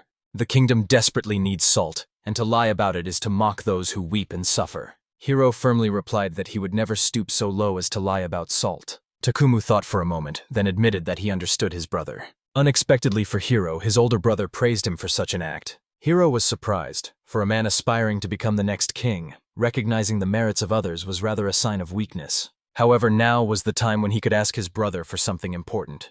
The boy turned to Takumu with a request. He explained that they could go through the demon forest with Habana, but no one else could. If anything happened to them, there would be no one to deliver the salt. So Hiro asked Takuma for his army. The older brother thought about it and said he would help. He promised to select the best fighters tomorrow, and also said he would go with them to see for himself. Hiro tensed for a moment upon hearing those words. But soon he was happy and told his brother that it would be even better. He would show them how salt was made. The boy sighed with relief, for the warriors, tempered by his brother, were a reliable support. This request came surprisingly easily to him, and it was good that he was not asked about anything unnecessary. But suddenly Agatha spoke. He asked them to wait and warned the brothers that they did not realize the danger. This was the demon forest, where it was easy to get lost and where predatory monsters lurked. The kingdom was already on the brink. They could not afford unnecessary losses. Hiro looked at Agatha and realized that, unlike Takuma, he was thinking clearly. Takumu saw this as a stable supply of salt, but Agatha was not at all enthusiastic about the idea. Still, Hiro understood that he had to be convinced, otherwise problems would inevitably arise. He calmly turned to Agatha, saying that this was exactly what he had created the magical devices for. Hiro showed them a magic compass in his hands that could always point them back, so they would never get lost. He also explained that thanks to his perfume, 3 out of 11 types of monsters would not dare to approach. Hiro also shared that the remaining 3 types of monsters could probably be defeated by the best squads. He prepared notes on their weaknesses, which Habana showed the brothers. But the boy admitted that he still doesn't know how to deal with the new species. For now, he's powerless against them. Takumu turned to Agatha and said that he agreed with Hiro. He had seen his brother go all the way, confirming the effectiveness of the compass and perfume. To finally decide, he asked Agatha directly, "Is his army capable of doing what Hiro has already proven?" Takumu added that if Agatha had doubts, he would take it as an insult. This made the middle brother think. Agatha replied that they had no guarantees that Hiro was actually telling the truth. This angered Takuma. He ordered his brother to look at the huge bags of salt and asked if he still had doubts. There was definitely a sea beyond the demon forest. Confident, Takumu announced that thanks to this they would save their subjects. Agatha thought it over again and finally agreed. He acknowledged that salt mining is the most important priority. Agatha asked Hiro how he had ever learned that there was a sea behind the forest. He explained that he could not go to such a dangerous place without certainty. Agatha demanded that her brother tell her how he had managed to create so much salt in one day, and why he had immediately prepared tools for the journey through the forest. He admitted that Hiro's abilities were both incredible and frightening at the same time, and that this was too much. Agatha declared that without an explanation he would not believe his brother under any circumstances. Suddenly, Takumu supported him and told Hiro that this time he also agreed with Agatha. The younger brother should tell everything. Hiro wondered how best to explain the situation. He looked at the guards standing in the hall and said that he would not speak in front of them. The guy set a condition: first release all the guards. Only then will he reveal everything. The brothers complied with the request, and the guards were led out of the chambers. When they were the only ones left in the room, the brothers prepared for a serious conversation, and Hiro wondered where to start. The boy could not gather his thoughts. Although the guards were already standing outside the door, Hiro still felt anxious and restless, as if their gazes continued to press on him. He sighed heavily and realized that he could no longer avoid this conversation. Hiro remembered the day his father told him he was adopted. Since then, he had often wondered if Takumu and Agatha really saw him as a younger brother. He was afraid of their power, because their goals were different. They all wanted to save the kingdom, but they saw this path differently. And yet, deep down, Hiro understood that despite their blood ties, they remained enemies to each other. The boy realized that his dream would never come true without the strength of his 2 brothers. Hiding his own power would be a mistake. He decided to reveal the secret. Hiro knew that the brothers truly wanted to save the country. If they were convinced that his power could help, they would definitely support him. That is why he had to prove to them that this power would become their shared chance. He finally focused on the conversation and looked his brothers straight in the eye. Hiro admitted that he had inherited an alchemist's legacy and had mastered alchemy. All of his strange devices were created that way, and he learned about the sea thanks to a map from that inheritance. Takumu and Agatha pondered what they had heard, and a tense silence hung in the air. Hiro himself understood that he could easily be banished from the kingdom now. He wondered what choice his brothers would make. Takumu leaned towards him and sternly asked if he understood that alchemy was forbidden by the church. Agatha frightened him even more by saying that the matter would not end with death. But Hiro replied firmly. He would save the kingdom with the help of alchemy no matter what. He convinced the brothers that if they did nothing, the state would perish. Agatha and Takumu stared into his eyes, trying to understand his intentions. Hiro explained that each of them, acting independently, was doomed to defeat. Takumu frowned and asked what those words meant, because they couldn't ignore them. Hiro turned to his brother and reminded him that he also dreams of gathering an army with magical weapons to attack neighboring states. Takumu admitted that the younger one was right. He was amazed at how observant Hiro had been. Hiro explained them their actions would only lead to a terrible power struggle and cruel retaliation.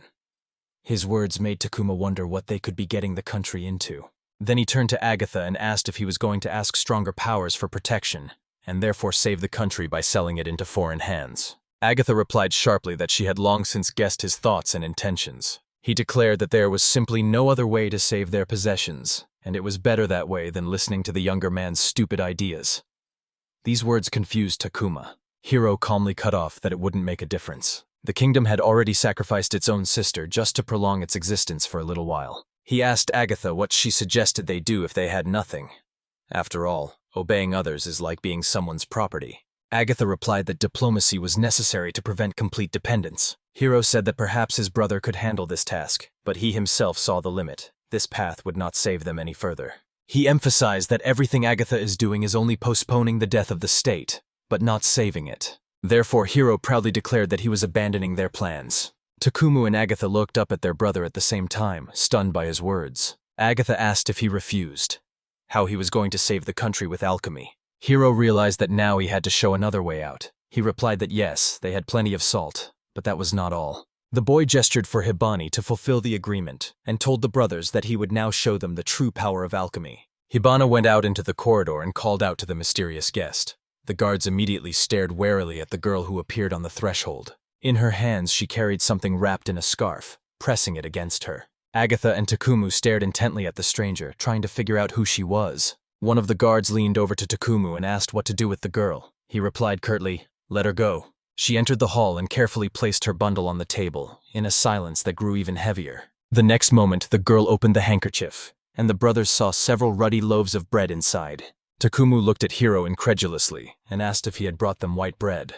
The older brother immediately became concerned and began to demand explanations as to how it was even possible to grow wheat in Carderos. Agatha also did not hide his surprise, and declared that this could not be.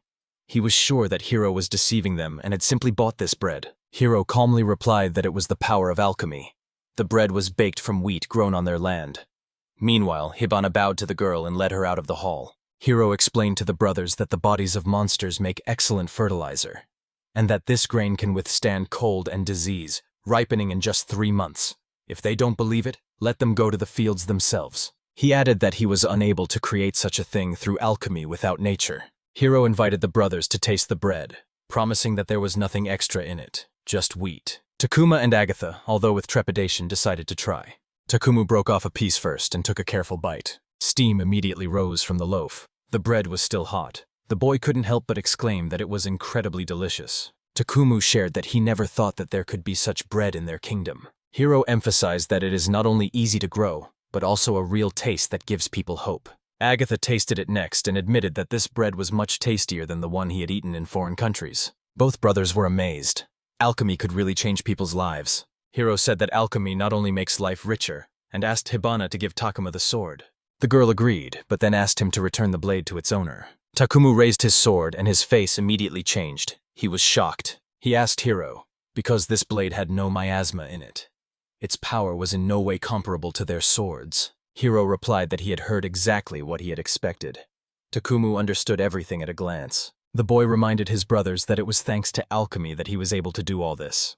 He could cleanse the swords of Takumu's squad from the miasma. Suddenly, Hiro immediately corrected himself and declared that he could not only clean, but also make their blades better than any others. He once again firmly stated that he rejected Takumu's plan to start a war and Agatha's idea of seeking colonial guardianship. The boy decided that he would make their kingdom rich through alchemy. They already had salt, wheat, and swords. He promised to show them a wealthy kingdom that could defend itself. He assured them that all this would allow them to fight off their enemies. But his dream was not limited to defense. The subjects have suffered too much already. They deserve happiness too. The boy is not satisfied with just the survival of the capital. Hiro proclaimed that his true goal was to make the kingdom prosperous. Takumu and Agatha froze, staring at their brother in shock. But suddenly Takumu burst out laughing loudly and declared that it was simply wonderful. Both brothers couldn't hold back their laughter. Through laughter, Takumu said that even the sacrifices of his knights were worthless compared to his younger brother's alchemy. Agatha supported him, adding that their sacrifices would be in vain. Hiro was confused. He didn't understand why the brothers were laughing. Agatha explained that Hiro was right. Everything they had planned was just a delay. They would never achieve true prosperity. He admitted that deep down he understood this, but he didn't want to back down. And Hiro's way of saving the kingdom seemed strange to him. Agatha said that he should be happy about being saved, but in his heart he feels bitterness. Hiro thought that although his brother was laughing, there was sadness in his eyes. He told his brothers that he revealed his secret because he saw their sincere desire to save the state. The formulas are different, but the meaning is the same. So Hiro asked his brothers not to say that he could handle it alone, or that all their efforts were in vain. And finally the boy turned to them with a request. He asked the brothers to help him. Hiro promised that he could make the country rich. He is not capable of leading an army like Takumu. Likewise, he won't be able to inspire people or negotiate with neighbors like Agatha. Alchemy only gives convenient things, but that is not enough. To use it to its full potential, he needs the power of his brothers. Agatha and Takumu pondered his words. Takumu clarified that Hiro just wanted to use them. Agatha called his brother a fool and asked if he really thought they would follow him. Hiro replied that no, he wanted them to use him. He admitted that he believed in his brothers, in their strength and intelligence. If they unite, they can save the kingdom. Hiro will work from the shadows, but he needs their presence. He added that they would make the decision about the next king together. Agatha and Takumu looked at each other and fell into deep thought. Takumu asked Hiro if he really meant it, and he himself admitted that he could not remain silent if his younger brother spoke so frankly. Takumu's army will be with Hiro, and he himself will become a general, not a prince. Agatha also said she would help. Whether he was inferior to his brother in skills or just happened to inherit the alchemist's legacy, if their ship was sinking, he had no choice but to act together. Agatha told her younger brother that she would become his minister and support his path. Hiro was genuinely surprised and asked what they meant. Takumu smiled and said that he would abdicate the throne in his favor. Agatha supported her brother and added that it would be better for the kingdom. They both recognize Hiro's authority. The brothers promised to keep quiet about alchemy as long as he believed in it. They would help him save the state. Takumu and Agatha reminded each other that they had always been brothers like that, and now they asked Hiro if he believed them. Hiro thought for a moment, then tensed up suddenly. He knew that if he asked his brothers to confirm the truth, they would take it as an insult. Therefore, he only turned to his older brothers to ask them to help him. They replied that of course they would be there for him, and he could completely rely on them. Hiro felt that for the first time, the three princes of Carderosa were truly united. Habana, watching this, was sincerely happy and said that everything ended wonderfully. But Hiro understood that this was just the beginning, and it was not about saving Carteros, but about her flourishing. He was sure that together with his brothers they were capable of anything, and this confidence burned in his heart. The next day they set off for the demon forest. Hiro stretched and exhaled heavily, which immediately caught Habana's attention. She asked if he was tired from yesterday's dialogue with his brothers. Hiro laughed slightly and admitted that he didn't really like such things. At that moment he heard someone ask if they were going the right way. He was told that yes, we should go in that direction.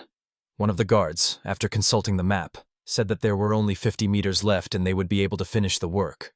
Someone else complained about the unpleasant smell. Hiro looked at his people and noticed that it was good that they were all sticking together. He admitted that he didn't know how to negotiate with other countries or deal with domestic politics. But Habana confidently replied that he could do both. Hiro added that he could entrust the brothers with the tasks they were strong in, but there was one problem. After all, after their abdication, he automatically becomes the next king. Agatha took up his usual work, but there were still tasks that only a king could perform. This seemed unfair to Hiro. Habana smiled and said that yesterday he was at his best, as befits a prince, and then immediately corrected herself that now she should call him king. But Hiro disagreed and asked to be addressed simply by his first name, because that's what he wanted. Habana replied that it was fine, she would do that. She added that she had never seen the king since her return. Hiro replied that their father was seriously ill and had been in a coma for many years. When Habana saw him slump to the ground, she asked what he was doing. Hiro calmly explained that he was examining the soil. He added that Takumu was supposed to temporarily carry out the duties of king, but since the brothers had abdicated, these duties now fell on him. After all, there is always a chance that the father will wake up, which means it is impossible to arbitrarily appoint a new king. One of the reasons for the instability in the kingdom is the regency itself. Habana said she understood and wished him luck, but Hiro asked him not to speak so distantly, as if they were strangers. He reminded her that if he was too busy, she would be too, because under certain circumstances an assassin could be sent to her. The girl agreed, saying she needed to train more, get stronger. But it was a pity that she didn't have a worthy sparring partner. She wasn't even her own rival. Then Habana asked if he knew anyone strong enough. Hiro replied that she could ask Takuma, as he was also looking for a rival. The girl happily said that she was very lucky. She asked if he would have won with alchemy. Hiro shrugged and replied that even with a weapon with magical transformation, his brother would still break it. After all, Takumu is truly extraordinary, strong and skilled. Hiro noticed that Habana was not on his level. She was offended by his directness, and he awkwardly apologized. Then he added that Takumu was a true military genius, talented in strategy, but most importantly, incredible in close combat. During a clash with a neighboring country, Hiro had seen him outnumber his enemies 5-1. Habana smiled bitterly and said that if he said she wasn't a rival, then there was no point in even challenging him to a duel. Hiro replied that she had changed, and at that moment one of the warriors jokingly said that she and Hiro looked like good friends. The girl seriously said that she had one more question. Who baked that bread? She knew that their wheat could be used for a lot of things, but she had never imagined that it could produce such delicious bread. Habana ate almost all of it. Hiro replied that it was the work of a secret worker, and promised to introduce her to him soon. The girl pouted and said angrily that it sounded suspicious. Hiro immediately justified himself by saying that there was nothing between them. At that moment, Takumu approached them and called out to his younger brother. He asked if they had lost their way. Hiro pointed to the compass and said they were going the right way. And Habana thought with a smile that it was not her brother who had approached them, but a bear. Meanwhile, the soldiers continued their work. Some asked to be more careful in setting up their tents. Others demanded water to refresh themselves. Hiro told his brother that he thought they would just look at the sea and then return, since he had brought large sacks with him. But Takumu replied that they would set up camp by the sea, because mining salt took time and effort. The older brother added that it wasn't just about the knights. He was planning to recruit people for an escort squad. Hiro admitted that this was a great idea, because there were currently about 50 unemployed knights in the kingdom. The rest work in the royal fields and have no time for training at all. So instead of sending experienced warriors into the dangerous salt lands, it is more profitable to create a base and accompany real miners. Then Takumu asked if Hiro could use his power to pave the way, but Hiro shook his head. There were too many trees and tall grass around, it was difficult to walk, and there were also many blind spots where you would have to constantly defend yourself. Takumu admitted that building a road in the demon forest was an extremely difficult task, and it was not even known how many years it would take. Hiro agreed. He thought about it and said that the road was needed not only for transporting salt. After all, people need quality food, and later they will need to build a port for fishing. Takumu admitted that his brother was right. Hiro concluded, "A road is vital, a road that can carry large carts. Only then will ship cargo be safe." He explained that to do this, they would have to fend off monster attacks, cut down trees, and clear areas. And that would be over 20 kilometers. Hiro wondered how much strength it would take to work without getting tired. The work seemed endless, and the dangers were too great. And suddenly a thought struck him. Why do they have to make their way through the deadly demon forest if they just want to pave the way to the sea? Takumu again called his words strange, and Habana just smiled. She was already used to his ideas like that. Hiro announced his plan and told his brother to trust him. He promised to do everything before the beginning of winter. Takumu noticed that there were only 3 months left and wondered if he would make it. But Hiro confidently stated that he would make it and vouched for it. Habana glanced at him warily and admitted that she had a bad feeling. He was clearly up to something. Soon, Hiro led Takuma and his knights to the very sea, and everyone was stunned, because for the first time they saw with their own eyes a real endless sea. Takumu joined them, and Hiro noticed that the sun was already setting. It took them a long time to walk through the crowds, but the beauty of the place was worth the effort. Habana said with relief that it was great that they wouldn't be spending the night in the demon forest. That was what true night luck meant. The knights exclaimed that they had never seen anything like this before. The air really smelled of salt, and they wondered if they could swim in the sea. Hiro winked at Hibani, saying that they were the best knights, weren't they? The girl just sighed, saying that they were acting like children. Takumu ordered. After setting up camp, the knights would be free. The warriors gladly accepted the order. One of the knights asked if the sea fish was tasty. Hiro replied with a smile that it was, and he still remembered the taste of Hibana's gift. The guards set about setting up camp while his friends watched the work. Hibana noticed that they were setting up tents with great enthusiasm. Hiro replied that it was all because of their fascination with the sea. Then Takumu approached his brother and the girl with a proposal to go fishing together. He explained that he didn't want to have canned food for dinner when the sea was before them, promising fresh and tasty prey. The friends agreed, and everyone set off for the fishing spot. Hiro was the first to be lucky. He caught a fish and shouted happily. The young man said that the fish here were very careless, which was why they were so easily caught. They were going to have a wonderful dinner tonight. Habana asked warily if she could eat it. Hiro explained that if the poison wasn't removed from the fish, it would be dangerous. He promised to do it later, but Takumu just shrugged. Even if the poison was weak, he didn't mind. Hiro wondered what kind of training he had undergone. Hiro noted that even on simple baits, the fish bite non-stop, and catching them is a real pleasure. Then Takumu seriously reminded his brother. He had abdicated the throne in his favor, but not all of his subordinates accepted it. Hiro agreed. The warriors only respected his strength and didn't even think of obeying the younger prince. Takumu said it was inevitable. Soldiers don't listen to words, they only recognize force. Hiro agreed and asked what to do then. He couldn't challenge his older brother to a duel. But Takumu just smiled and said that it would be a good idea. Hiro sighed. He had never seen a kingdom prosper like this. So when Takumu asked if he could win, Hiro immediately replied that it was impossible. He was sure it was a bad idea. Takumu agreed. Even if the conspirators came forward, he had trained his people long ago and the conspiracy would be exposed immediately. Takumu added that he had a proposal for his brother. Personal knights could compete in royal duels. He pointed to Habana, saying that she was the one who could fight in his place. After all, the strength of a personal knight is the strength of a king. Habana objected that she was weaker than them. But Takumu agreed and said that was why he would train her. This greatly surprised the girl and she asked if he was serious. But Takumu just calmly replied that he was going to do it anyway, because a hero needs a knight who can withstand anything. Habana proudly stated that his personal knight had no right to be weak, and that she wanted to train with Takumu to even surpass him. Her brother approved of her words. He asked if she regretted it, but Habana confidently replied that she didn't, because the difference in strength was so great that she had nothing to lose. On the contrary, she admitted that she was even glad about it, because now she would definitely become stronger. Takumu praised her answer, but noted that the path to strength takes time, and he doesn't like to wait. He announced that the fight would take place in a week, and if Habana lost, then Hiro would help her with an alchemical weapon. Takumu was sure that together they would definitely be able to defeat him, and then Hiro would be recognized as a truly strong king. Hiro and Habana exchanged glances. The young man agreed with his brother's decision, then asked his knight what she thought. The girl replied that he could rely on her completely. Takumu was pleased to say that everything was resolved, but added that this would be a real test for Hiro. He reminded her that his brother had once promised to strengthen the kingdom with alchemy. But if this girl couldn't defeat him, then he wouldn't believe in his alchemy. Takumu asked his brother to remember these words. Hiro nodded seriously and acknowledged that his brother had said the right thing. He promised to do everything and prove his strength. At that moment, a sentry approached them and reported to Takumu that the tents were set up, so they could start dinner. Takumu approved and said that he would come right away, since they had a good catch. Hiro leaned towards Habana and reminded her.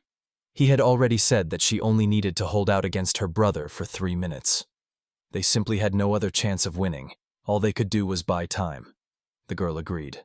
Hiro added that Habana would indeed train with his brother, but it was simply impossible to eliminate the difference in strength in 1 week. Habana noticed Hiro's depression and asked if he was interested in taking on this challenge. Hiro replied that for an alchemist there is nothing uninteresting, but he couldn't find the answer to what weapon he needed to create to bridge this gap between him and his brother. He admitted that it just tears him apart inside. Meanwhile, everyone lit a fire and sat around it. They decided to fry the fish right over the fire. As everyone enjoyed the grilled fish, Hiro told one of the knights that they would have to start work on the plan tomorrow. He nodded and replied that he understood. In the morning they would clear the shore and start making a salt field. Hiro added that he had already written down how to make the necessary tools, and asked the knight to write instructions for the others.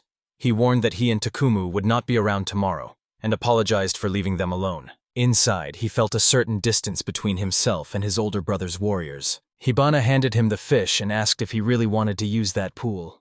Hiro replied that he did because salt had to be mined without magic.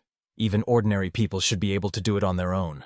Habana sighed, saying that they were still going back to the beginning, and there was still a lot of hard work ahead. Hiro agreed, but added that it was necessary. After all, his brother had made it clear. If he didn't win, no one would believe that alchemy could save the kingdom. If the difference in power with other countries disappears, they will be able to achieve anything. At this time, the knights were enjoying a wonderful dinner, and Takumu noted with pleasure that the sea fish was surprisingly delicious. Hiro thought otherwise. He always believed that weapons were created for war, and the ideal weapon was one that anyone could use and defeat anyone.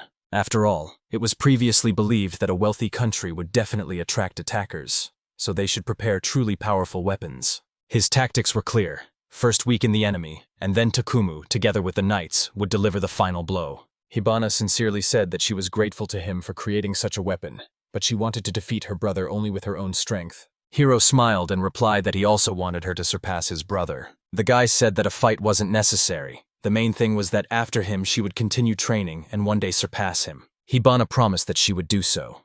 She doesn't know how long it will take, but she will definitely become the strongest, otherwise she will be unworthy. She confessed to Hiro that she wanted to become worthy of him. Their eyes met, and a quiet tension hung in the air. Hiro said it was good that she had such self-confidence. However, He couldn't understand the atmosphere between them at all.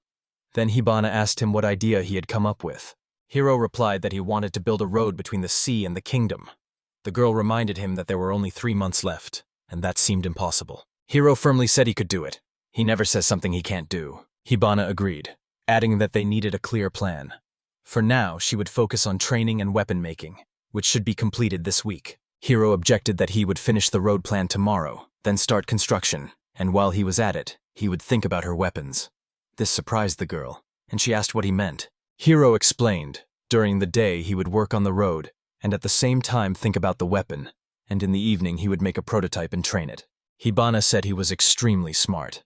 That was his real strength, planning in his head first, then writing it down and thinking through the details. She added that tomorrow, when they returned to the castle, everything would begin immediately. The girl asked how she could help him. Hiro replied that he would tell them the plan after they passed through the demon forest again. He thought it would be great training, and they would get through it quickly. Habana said he surprised her more and more every day. The guys around shouted that they would give it their all. The next day, at noon, they were already standing at the beginning of the demon forest. Hiro told the girl that he had left all the paperwork to Agata, so now they could focus on building the road. Habana asked in surprise if they were really going into the forest, since they were standing right at its entrance. Hiro replied that the forest was difficult to cut down. If they couldn't get through it, they would have to go inside. The boy told the excited Habana that if she didn't want to go through the forest, she didn't have to. He explained that it would be more correct to call what he had conceived not a road, but a tunnel. Habana exclaimed that this was even crazier than building a road, but the guy assured her that this was not really the case, and called her to come closer.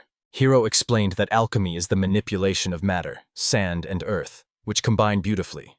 The deeper you dig, the deeper the path goes. He digs at an angle so that the cart can move smoothly, and when he reaches the required depth, he begins to drive a horizontal tunnel towards the sea. Hiro added that with the tunnel they wouldn't have to worry about trees or monsters, and he had confirmed yesterday that there was no groundwater there. He just doesn't know if there will be monsters underground, but then he and Habana will take care of it. The girl couldn't believe that the guy was building the tunnel himself using alchemy, even seeing it with her own eyes. Hiro replied that she might have doubts, but he did, and this time he would create even more. Habana asked if the ceiling above them would collapse, because she was afraid.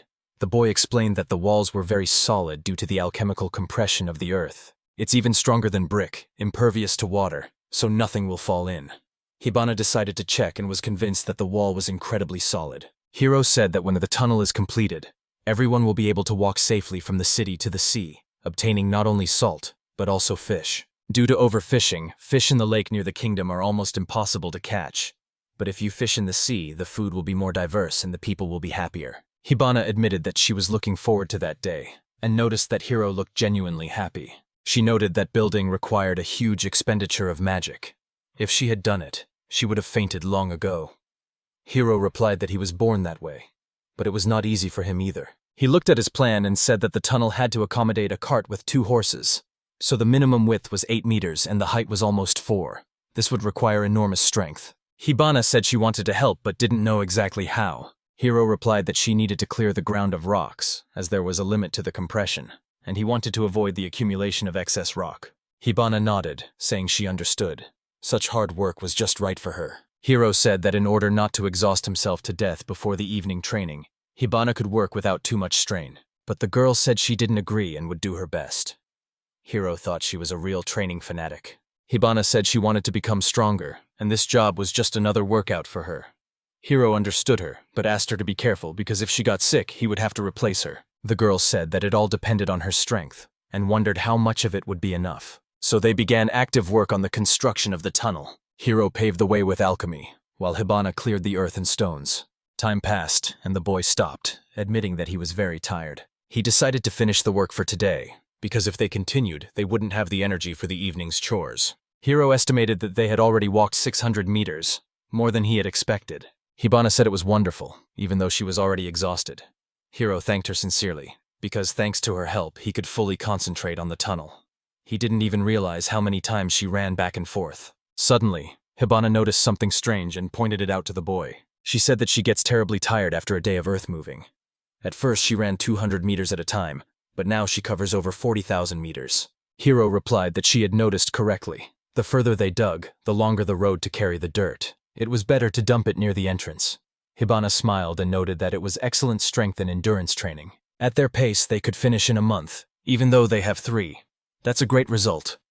Hiro agreed, but expressed confidence that the work would take at least 2 months. Habana asked in surprise why. Hiro explained that it wasn't just the tunnel itself. First, they have to check and reinforce the walls so that nothing collapses. Then you need a device that won't let water through, and if it does appear, you need to install a drain. Light and a fresh air circulation system are also necessary. Hiro added that all this will take more than 2 months, as there is still a lot of work to be done. Habana sighed and said that it was truly terrifying. She asked if it was necessary to create so much. Hiro replied that they were not building a road just to transport salt, but something much more. Hiro reminded the girl that she had training with her brother that evening, and she looked very tired. Habana was indignant and replied that she was fine. She was not exhausted and had strength. Hiro thought that this was not so. Now she looked more like an exhausted fawn. Hiro asked her to open her mouth, and Habana asked in surprise what he was up to. The guy instantly put a pill in her mouth, and the girl's expression gradually began to change. Within seconds, she couldn't stand the taste anymore. Habana exclaimed that it was the worst taste in the world and didn't understand why he would do that to her. Hiro just laughed. He apologized and asked if she felt any relief after the pill. Habana tried to jump up and realized that she actually felt much better. It was unbelievable to her. She asked if there really were pills that could relieve fatigue. Hiro explained that they were created through alchemy, but the ingredients were very rare and excessive use was harmful to the body. He added that they should not be taken without reason. In the event of war, this tool can quickly return soldiers to action, so he does not want to waste supplies. The guy said that today was a special occasion, because if he didn't understand the difference between the girl and her brother, he wouldn't be able to create a decent weapon. And without Habana's strength, he wouldn't be able to train. The girl replied sheepishly that she had already considered working on the edge and simply recovering with medication. Hiro admitted that that would be brave. Habana thanked him for such valuable medicine. Hiro said it was time to go back. However, Habana stopped him because she wanted to ask an important question. She admitted that she had a request for him. The girl directly asked if she could become his lover. Hiro was speechless at this confession and didn't know what to say. Finally, he asked why she was saying such things in such a place. But Habana honestly confessed that she had fallen in love with him. That's why she decided to dare and openly express her feelings. Habana told the boy that she could not become his queen because their feelings might remain a secret. She emphasized that she would not say this just to please him. The hero looked at this girl carefully and asked directly whether she was really speaking sincerely, or whether these were just words spoken under the pressure of circumstances. Habana confidently answered that yes, because she truly fell in love with him the day he bravely stood up against his 2 brothers, and that was why she decided to open her heart to him. The girl looked into his eyes and asked what he would say in response to her confession, because she wanted to know his true thoughts. The hero asked if she had ever had anyone before him, but Habana replied that she had not, adding that they would manage, because even humans are animals who should trust their instincts. She patiently waited for his answer, while the hero himself could not understand what he should do in this difficult situation. Finally, the guy admitted to the girl that he needed time because he wanted to think things through before making a final decision.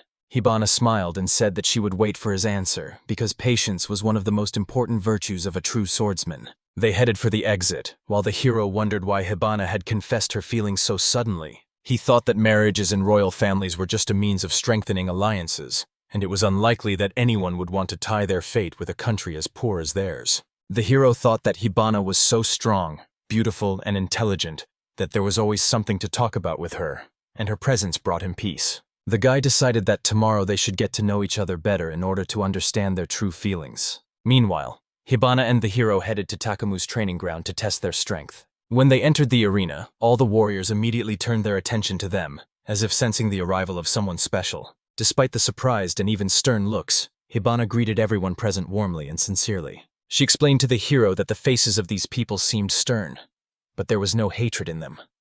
The hero added that they must have heard about the battle and were interested in her strength. They approached Takumu and announced that they had come for training and were ready to show off their skills. Takumu said that he wanted to see Habana's strength first, so she would have to fight the herald. The girl looked at the boy intently and attentively, trying to sense his intentions. She asked Takuma if she really had to fight him, but the boy replied that without control over his power it was dangerous because he could accidentally kill. Habana confidently agreed with the boys and announced that she would show them her true strength, so that no one would doubt her skill and courage. The hero quietly asked the girl to be careful, but Habana replied that she would definitely win, because she had no right to lose. The herald turned to the captain and asked if he was really allowed to show restraint.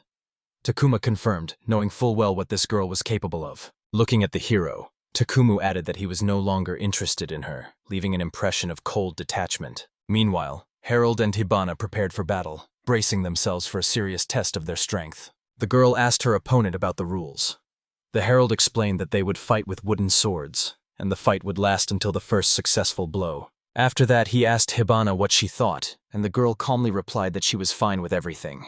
The hero looked closely at the herald and felt how strong and dangerous an opponent he was. He thought that this fighter was definitely one of the top 12 squads, because when magical energy smoothly enveloped the body, physical abilities reached unprecedented heights.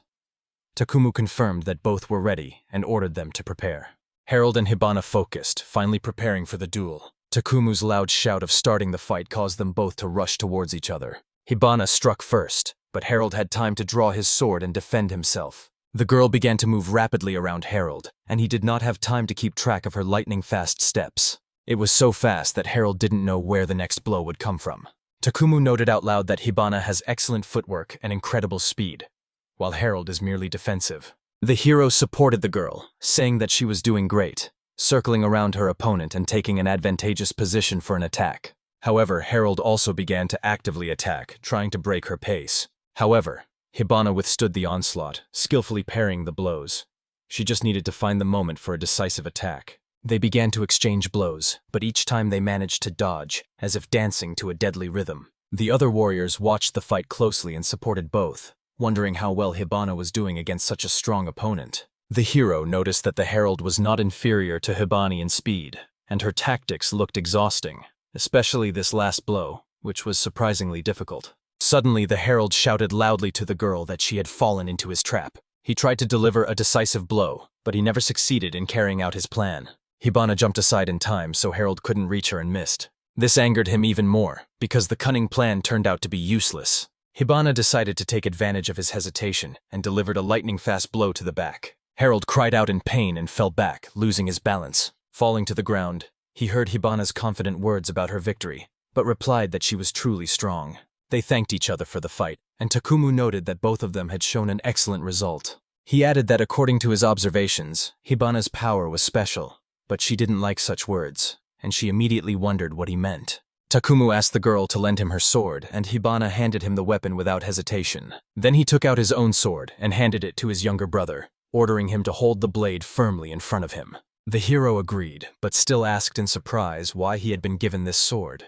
To this, Takumu only briefly replied that he would understand everything himself now. At that moment, the boy jumped down from his seat and swiftly rushed to attack the hero. He was stunned and only managed to hold Takumu's sword in front of him, but the blade broke from the impact. Part of the blade flew aside, sparks flying in the air. The hero, shocked by what had happened, looked at the fragments of the sword with a sense of fear and uncertainty. The elder brother said coldly that it was a good sword. His own was also strong, but now both had turned into trash. An irritated Habana asked Takuma why he did that, and was told that he was checking their weapons before the duel. The boy turned to Habana and said that during the fight, she would definitely lose if they fought with real weapons, because even the wooden swords showed her weaknesses. An outraged Habana asked Takuma how much longer he was going to underestimate her, and added that he probably planned to win by deliberately taking her blows. Takumu calmly replied that he would only say that if he was sure of his victory, otherwise he would not have the right to say such words. Habana abruptly stated that she did not need his indulgences, but Takumu suggested that she prove it by defeating him. If she could, then the next fight would be without any restrictions. The girl realized that she had to prove her strength right now, and there was nowhere to retreat. The hero quietly asked her if she could handle it, but Habana confidently replied that she would definitely win. The hero reflected that at first she only wanted to understand the difference between their powers. But now her goal has changed. She seeks unconditional victory. It became clear to him that the girl was truly angry and would not stop. He also noted that his brother was acting too provocatively, but it was unlikely that he actually underestimated Habana. Habana and Takumu prepared for a new duel, gathering all their determination. They looked each other seriously in the eye, each striving for victory and not wanting to give in. The herald ordered preparations to be made, and then gave the command to begin the battle. Habana rushed forward, trying to hit her opponent, but something went wrong. In a moment she was lying on the ground, not understanding how she had fallen. All the warriors looked at them in amazement, and the hero realized that Takumu was capable of victory in an instant. He realized his mistake. He thought his brother would start first, and Habana would only defend herself. But everything turned out completely differently. Takumu allowed Hibani to attack with the first move, and then he easily dodged and delivered a momentary blow that decided everything. The hero understood that the basis of a swordsman's skill is the correct distance and the ability to feel the rhythm of the opponent. This was a victory not of speed or strength, but of pure technique. From the very beginning, Takumu didn't make a battle plan because there was a huge difference in level between them. Takumu turned to Habana and remarked that she had excellent physical training, which gave her a significant advantage over the others. He said that the girl really puts in a lot of effort, but at the same time she relies too much on her talent, and he can't stand overconfidence. Takumu was convinced that Habana was too focused on herself and completely oblivious to her real opponent. He noted that she lacked attentiveness, understanding, and foresight, and without this she would never be able to defeat truly strong warriors. After that, Takumu announced that the training was over and everyone should return to their posts, and the knights immediately followed their commander's order. Then he approached the hero and said that Habana was a good swordsman, but that wasn't enough, because she divided the world only into winners and losers. Takumu explained that she thought it was natural to lose to him, and didn't really feel any regret, because she didn't see him as someone worthy of her attention. He was sure that the girl was only thinking about her own feelings, and that was why she lost, because such a flaw could be fatal for her. The hero mused that Habana had never had a worthy opponent of her age, and the Golden Knights were too strong and far away for her. Habana imagined that she needed to learn to see her opponent and attack unexpectedly, but to understand this, she needed to experience the bitterness of a real defeat. The hero thought that her confident words about inevitable victory were actually the best way to learn to look at the opponent from a different perspective. He realized that Takumu was not only a strong fighter, but also a mentor who could guide others on the right path, and was glad that they were on the same side. The hero thanked his brother and said that after this, Habana would definitely become the first. Takumu only replied that he really hoped so. Then he turned to the hero with a request to make a sword for him. The guy was surprised and clarified that it was his brother who wanted him to create a new weapon. Takumu confirmed and asked if possible to use the fragments of his broken sword as material. He added that that sword, created through alchemy, had once been able to inflict wounds on him, and this ritual had special meaning for him. Although the blade has already been used, it doesn't matter to him. He wants to fight with this sword again if there is a chance. The hero thought that thanks to this ritual, he was able to embrace alchemy and move forward without fear of change. So he replied to his brother that as a sign of gratitude for training with Habana, he would definitely forge a worthy sword for him. Ordinary metal has no history of its own, and if you put a spell on it, the compatibility will be too weak and imperfect. However, Takumu's sword had been through real battles, so it definitely had a history of combat, and the hero was confident that everything would work out. The hero asked his brother not to use the new sword against Habana, but Takumu replied that this was exactly what he had planned, because he wanted to see if they could defeat him. Takumu then headed for the exit and told the hero that he was counting on him. At this time, Habana was still sitting on the ground, deeply saddened by her own defeat. The hero approached her and quietly said that this time she had truly lost. Tears of bitter disappointment appeared in Habana's eyes. She agreed with his words and admitted that yes, she had been defeated.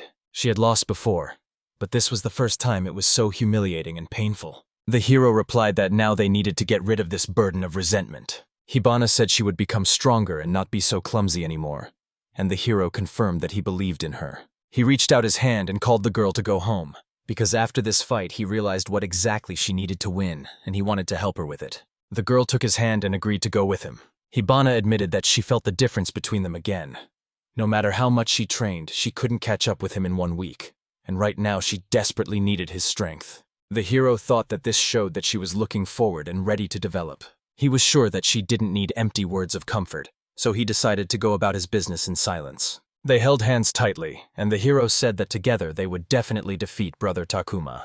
He turned to Habana and noted that she wasn't in a state to win today, but even realizing the difference between them had already brought a useful result. Habana admitted that he was right, but added that Takumu's strength far exceeded anything she had imagined. Even with an advantageous position, she could not move her arms or legs, and now she had lost her former confidence. The hero asked the girl why she was acting so timid again, since she had recently sworn she would never be like that again.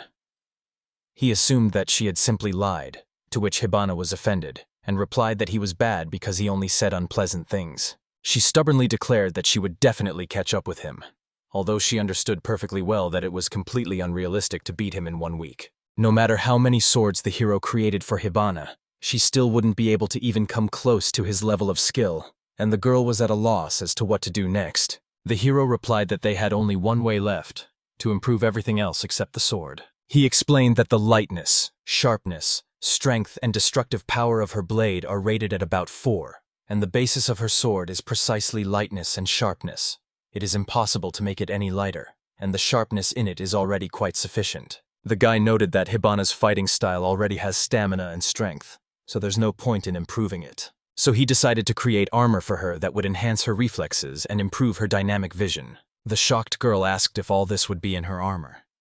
The hero confirmed it, but warned that due to the strain on the body, the limit would be only 3 minutes. Habana replied that this was more than enough for a duel with a swordsman, and wondered how exactly he was going to create such armor.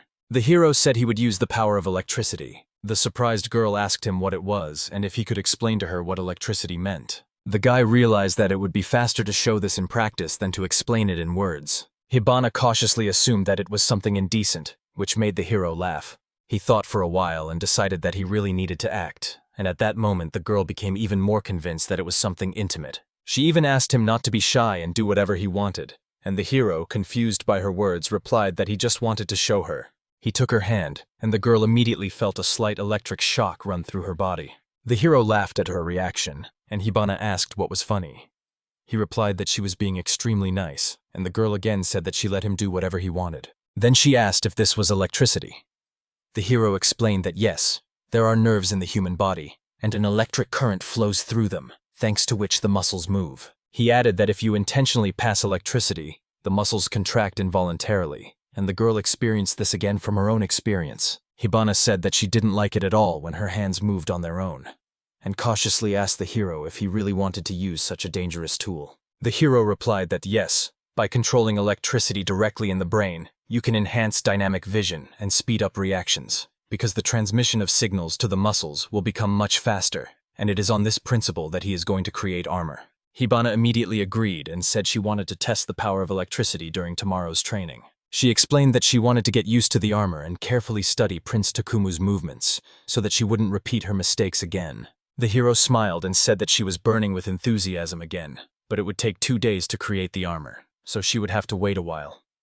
The girl nodded and replied that she understood that and was looking forward to it. However, she still asked why he associated all this with obscenity, and the hero guessed that she still hadn't forgotten his words. The guy explained that each person's nerves conduct electrical signals differently, so it's important to determine exactly how much electricity will be needed for that person. This is why the current must pass directly through the skin. If there is clothing between them, the accuracy will decrease, and they will not be able to collect the correct data. The girl agreed with him and asked if she could start collecting data after she ate and took a bath. The hero wondered why she needed it. Habana replied that she had to prepare herself, because after sweating, her skin would be sticky, and she wanted to look beautiful before meeting someone dear to her. The hero replied that everything would be fine after eating, and asked if she remembered his words about wanting to meet someone. Habana replied that it was about a person who knew how to bake delicious bread. The hero promised that they would meet him together. The girl said that she would be interested in meeting the person he liked. The hero was surprised and asked why she thought he liked this person. Habana replied that she understood it from his eyes. After all, every time he talks about it, his face lights up with sincere joy. The hero thought that she still didn't understand anything and was behaving too inattentively. Then he directly said that he liked her, moreover. One could even say that he loved her. This incredibly surprised the girl. The hero added that this feeling was an important link to saving the kingdom, and that's why they had to move on. Habana asked, confused, what exactly he meant. That evening, the hero sat on the couch, waiting for Habana. She ran to him and immediately began apologizing for being late. The girl said she was in a hurry to meet him, so she put on regular clothes and only had time to wash off her sweat from her workout before coming. The hero looked at her carefully and asked why she looked like that, because she looked beautiful and impressive. He also asked what that smell was. Habana explained that they were spirits from the Principality of Kinar. Today was a special day for her, so she decided to take advantage of them. The hero was surprised, since they were just supposed to have dinner and collect data, and asked what made this day special. Habana replied that perhaps he would let her down today. The hero assured her that this would not happen. She mockingly said he was a coward, and the hero brushed it off, saying it was just nonsense. Habana asked if the entire royal family lived on the same floor, as she hadn't been here in a while, except for his chambers. The hero replied that today they were going to meet one of the royal family members. Hibana asked in surprise if this was really his fiancée and, accordingly, her rival. The hero replied that this was the room they were heading to. The boy opened the door, and they found themselves in a large hall. Hibana asked if this was really the king's room. The hero explained that it was once his father's office, but now it had been converted into a bedroom. The girl they had come to visit heard their voices and abruptly closed her book. The pretty young princess joyfully greeted the guests and, turning to Hibana, asked if she was truly a royal knight. Hibana was struck by her beauty and did not hide her surprise. The hero confirmed that yes, her name was Hibana. The princess was sincerely happy and said that they had finally met. She added that her brother had told her a lot about Hibana. The girl, surprised, asked what exactly she meant. Then Hibana asked the hero why she called him brother. The guy explained that it was his younger sister. This girl was the second princess of the kingdom of Carta Rosa, Nauki Carta Rosa. Hibana wondered why he hadn't introduced her to her before. She knew that Nauki rarely appeared in public, but this was the first time she had met her. The hero explained that the reason was Sister May, as she was the one who insisted that Nauki not be shown to people. He apologized to Hibana. She understood the situation and agreed that the hero was right. Hibana turned to Nauki and said she was very pleased to meet her, then introduced herself as Prince Hero's knight. Nauki replied that she was also glad to see her, and asked if she was indeed her brother's childhood friend. Hibana was surprised and asked the hero why he didn't tell her that they were friends. Hero explained that his sister rarely went out due to her poor health, so he told her about the world around her. In the past, whenever he came to pick up books, he would always mention Hibana. Nauki confessed that even though she was weak in body, she had always envied strong women. That's why she admired Hibana since childhood and saw her as an example. These words moved the girl, and she told Hero that she was terribly jealous of him because he had such a wonderful sister. Hibana even exclaimed that Nauki was so cute that she wanted to hug her. However, when she reached out, she unexpectedly embraced a completely different person, who sternly asked her to refrain from such actions. Hibana immediately froze, because this person's voice was too familiar to her. It turned out to be Rebecca, the companion of the hero and Hibana, as well as Nauki's knight. A stunned Hibana said that she didn't expect to see her here at all, but Nauki just calmly replied that Rebecca was right next to her, so everything was fine. Rebecca jokingly added that only she was allowed to hug the princess.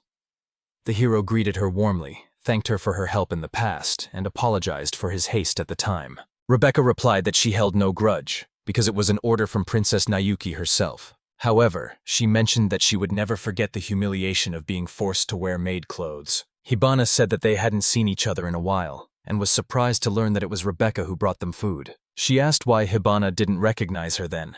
She must have been studying badly. Hibana excused herself by saying she was too excited at the time. Rebecca laughed and said she was only joking, then was genuinely happy to learn that Hibana was now Prince Hero's knight. She also added that the hero had always stubbornly refused other knights. Hibana asked if he had been waiting for her because of their long-standing promise. Then she looked at him and said that she was incredibly happy and grateful. The hero replied that she didn't need to thank him. Rebecca added that she missed their training together with Master Hees. The hero remembered that she didn't treat him very well back then. Rebecca asked if he felt stronger now. Hibana admitted that these were painful memories, because she had always imagined Rebecca as a future army commander, so she was amazed that she dedicated herself to serving another person. She added that if Rebecca chose Princess Nauki as her mistress, then this girl must be a truly exceptional person. Rebecca replied that Princess Nauki was her whole life and the greatest treasure of the entire kingdom. She knelt down before Nauki and solemnly declared that she was ready to protect her even at the cost of her own life. Hibana quietly asked the hero if Rebecca had always been like this. He explained that they were completely different. Rebecca simply adored the princess. The guy said that such devoted love for Nauki was understandable, and he promised to explain everything else to Hibana himself. The hero revealed that Nauki and Rebecca are his secret allies. To convince the brothers, Nauki baked the bread herself, and Rebecca, disguised as a maid, brought it to them. The hero added that he didn't want too many people to know about it yet, so he asked the girls to help him secretly. After that, they returned to the main reason for the meeting. The hero was called here because something was ready. Nauki confirmed this and asked Rebecca to bring the thing. A moment later, Rebecca returned and showed them the pasta they had prepared at the hero's request. He looked at her carefully and praised her work, saying that everything was done beautifully. Hibana asked in surprise what it was. The hero replied that it was a type of noodle. Hibana was surprised to notice that these hard noodles did not look tasty at all. They looked more like straw. The hero explained that they were dried canned foods. They needed to be cooked, and then they would acquire a taste. Nauki said that the word canned might not sound very appealing, but all you have to do is boil the pasta in hot water, and it becomes surprisingly delicious. They made it with wheat, sea salt that their brother had brought, and water. The girls also wanted to add more eggs, and then they kneaded the dough well. They then ran it through a pasta machine the hero had created through alchemy, and the resulting strips began to dry. The surface of the pasta in the sun was supposed to harden without losing its shape. Drying indoors would restore some of the moisture to prevent cracking, and a final drying in the sun and wind would complete the process. The hero said that such paste can be stored for up to 3 years. When the harvest is good, they can make reserves in case of a crop failure.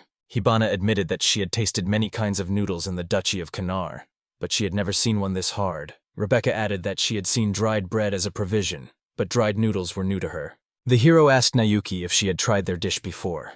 She replied that of course, because she had not only prepared the dried product, but also tasted it. After that, the girl invited everyone to the table, saying that she had prepared many dishes for them. Habana offered to help, but Rebecca refused, reminding her that she was a guest here. Then Nauki brought noodles to the table and invited everyone to eat. The girl divided the noodles into equal portions and placed plates in front of everyone. Habana exclaimed with delight that it looked surprisingly tasty and appetizing. Rebecca asked everyone to try the pasta that Princess Nauki had made herself, because she had tried so hard. The boys wondered why she was smiling so slyly. The hero decided to taste it first, and said he would add a little salt first.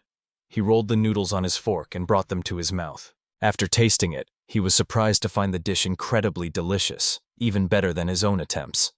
Habana also tried it and enthusiastically said that this pasta had an unusual and pleasant taste. The hero turned to Nauki and said that her food was light and delicious, while his own dishes always turned out terrible. He had no idea that simply adding salt could change the taste so much.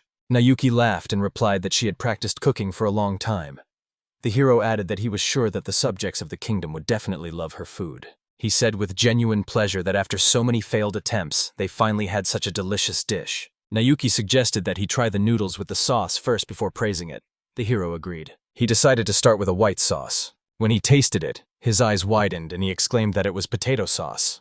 Habana was also delighted. Nauki explained that she had added mashed potatoes and salt to the mushroom soup. The hero remembered that he had memories from another world, so he wasn't surprised by such a sauce based on onion broth. But despite this, he decided that the girl was truly special, because in a world where people were used to just cooking food, she had come up with such a combination. He was convinced that she was a culinary genius. Habana asked Nauki if they would be eating anything themselves. She replied that they had already eaten lunch when they cooked for them. Then Habana impatiently said she wanted to try a different sauce and quickly set about trying it. After trying it, she was surprised to find that the taste was very sour and asked if the sauce was based on vinegar. Habana wondered where vinegar came from in their kingdom, and added that pasta with such a sour sauce tasted simply wonderful. Nauki explained that they accidentally came across vinegar during the cooking process. It turned out to be a very convenient ingredient, and she decided to take advantage of this discovery. She said she made a sauce from vinegar, oil, salt, and dried meat. Nauki added that they also used this sauce in the soup, and asked how it tasted to the guests. Habana replied that it was perfect, and the hero agreed with her, saying that the taste was surprisingly rich. The hero told Nauki that she had done a great job, and asked if he could take her recipes for future use. Nauki replied with a smile that, of course, it could, because these recipes need to be shown to everyone. Suddenly, Rebecca hugged the princess tightly, and solemnly exclaimed that she congratulated her on her success. The hero thought that now they would give the people not only wheat, but also simple pasta recipes with incredibly delicious sauces. He realized that Nauki's help was invaluable and would definitely be needed in the future. The hero asked the girl about the vinegar she had accidentally received and asked if she had managed to prepare what she wanted. Nauki replied that yes, she had. She added that there was still room for improvement in the recipe, but the taste was already quite good. The hero enthusiastically confirmed that she had indeed succeeded. Then Habana intervened and asked what they were talking about. The hero explained that he had long asked Nauki to create one thing that would become a symbol of their developing country. Rebecca said she had tried the drink herself and was delighted, although she wasn't surprised, since it was made by Princess Nauki. She had never imagined that something like this would appear in their kingdom. Habana, impatiently interrupting them, said that they were just chatting, and that she was also interested in trying something new. Nauki smiled and replied that of course she would treat her, and asked Rebecca to bring a drink. A moment later, Rebecca returned with a jug in her hands. She poured it into a mug, and Habana immediately began to carefully inhale the aroma. The hero and Habana each took a mug, and he said that now she could taste and understand what it was they had created. The hero looked at the drink and thought that he hadn't drunk it in a very long time. The drink was pleasant not only on the tongue, but also in the throat. At first, there was a bitterness that quickly disappeared, leaving behind a slight sweetness. The powerful taste of wheat and hops amazed him. He drank the mug in one gulp and said it was extremely delicious. Habana exclaimed in surprise that she couldn't believe it, because it was real ale, and of exceptionally high quality. The hero explained that after he bred a new variety of wheat, he constantly thought only about creating alcohol. And although this is not necessary to save the kingdom, it is extremely important for the people's lives to become richer and happier. The symbol of this should be the development of the food industry, for example, the production of ale. Habana said that for her it was a real miracle, because although she had tasted ale in the Principality of Kinar, it was the first time she had tried such a delicious and rich drink. The hero said that he learned the recipe from an acquaintance, but the main thing about it is the quality of the wheat and Nayuki's culinary talent. He added that this taste is a true feeling of happiness, a product not for simple survival, but for a prosperous and full life. The hero turned to Nayuki and announced that during the Harvest Festival, he would announce to the people his decision to become king.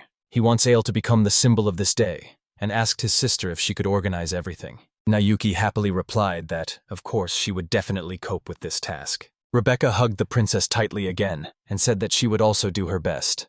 Nayuki jokingly said that she would spill everything now, and the hero thought that he could always rely on her. She was his sister after all. The brothers Takumu and Agatha consider Nayuki useless, overly trusting, incapable of diplomacy, and therefore unsuitable for a marriage of political advantage. They are convinced that despite her intelligence, she is completely helpless in politics. Despite her magical and physical abilities, her body is too sensitive to the sun. Training is harmful to her health, and kindness supposedly only drags her down. But the hero firmly believed that Nayuki had the power to save their kingdom. It was she who baked the bread that the brothers liked so much, and next time he would definitely tell them the truth to change their minds. Brother Takuma and Habana's training is very important, but making the kingdom prosperous is just as important. When he and Brother Agatha join forces and plant the fields with wheat, they will definitely need Nayuki's recipes. Only by doing all this will their state be able to move forward confidently. They ate every last bite and had some free time left. The hero turned to Habana and said that the lunch break was over, so they could start measuring. The girl apologized and asked to be given another hour. The hero asked in surprise why she did that, and Habana explained awkwardly that the dish was so delicious that she overate it, and now her stomach has become too big. The hero coldly replied that he didn't care, but the girl begged him to understand. He agreed, and Habana immediately began to actively squat. The hero only thought that her fiery voice alone could burn calories. He asked if the girl was sweating yet. She replied that she hated sweating, but she had a towel with her. A full hour and a half passed, and finally the girl began to undress, saying that she was ready now. Habana approached the boy and thanked the hero for waiting patiently for her. She stood before him completely naked and timidly asked if they could begin. The hero was confused, feeling extremely uncomfortable in such a situation. He asked the girl to stand in a designated place to begin the procedure. The hero promised that he would try to finish as soon as possible. Habana replied embarrassedly that it was good, because she was too embarrassed to stand like this. The hero exclaimed that he was starting. When his hands touched the girl's back, she cried out sharply. The hero asked worriedly if she was okay. Habana explained that his hands were too cold. The hero replied that that wasn't the case. It was just that her skin was extremely hot right now. At that moment, he thought she seemed much more open at sea. It was strange to him to see her so modest and embarrassed. The hero began to shake his head sharply, telling himself that he shouldn't think like that, because it was impolite towards Habana. He ordered himself to focus on the task at hand. He tried his best to complete the process as quickly as possible. Habana complained that she still couldn't get used to the electric shocks. The hero asked her to be patient a little longer. He said it was amazing because it worked her entire body at the same time. The hero shared with the girl that she really had talent. Habana asked if he could figure it out just by using electricity. The hero replied that in general, yes. He added that if everything works out now, the difference with Takumu's brother will be minimal, and it will be the result of her own efforts. Habana confidently said that it was great, and she would definitely get stronger within a week. The hero replied that even with their weapons and her efforts, they would not be able to become as monstrously strong as Takumu. But he was confident that together they could win. Habana remarked that it would be a waste if only she used his weapons. The hero agreed and said that in the future he and Takumu's brother planned to supply the army with his weapons. Habana asked if the hero would do the same for men. The guy replied that he would make an effort to do so. Habana replied that it was good that he would make weapons for everyone, but wondered if he would create personal weapons for himself. After all, if the army receives weak weapons, they will only be able to compete on equal terms with the Order of the Golden Knight from the Duchy of Kanar, and if the weapons are better, that will be their goal. The hero said that if they couldn't win as easily as Takumu's brother without alchemy equipment, they would be in serious trouble. Habana agreed that although his words sounded harsh, they made sense. The girl apologized for her complaints earlier and promised to do her best now. The hero said that was a good answer. Habana assured her that she would do whatever was necessary for Princess Nayuki's sake. The hero replied that delicious food gave her a lot of strength and asked her not to move anymore, as they still had some work to do. Eventually, Habana got dressed again, and the hero felt terribly tired. She thanked him for his help and asked if he was tired too.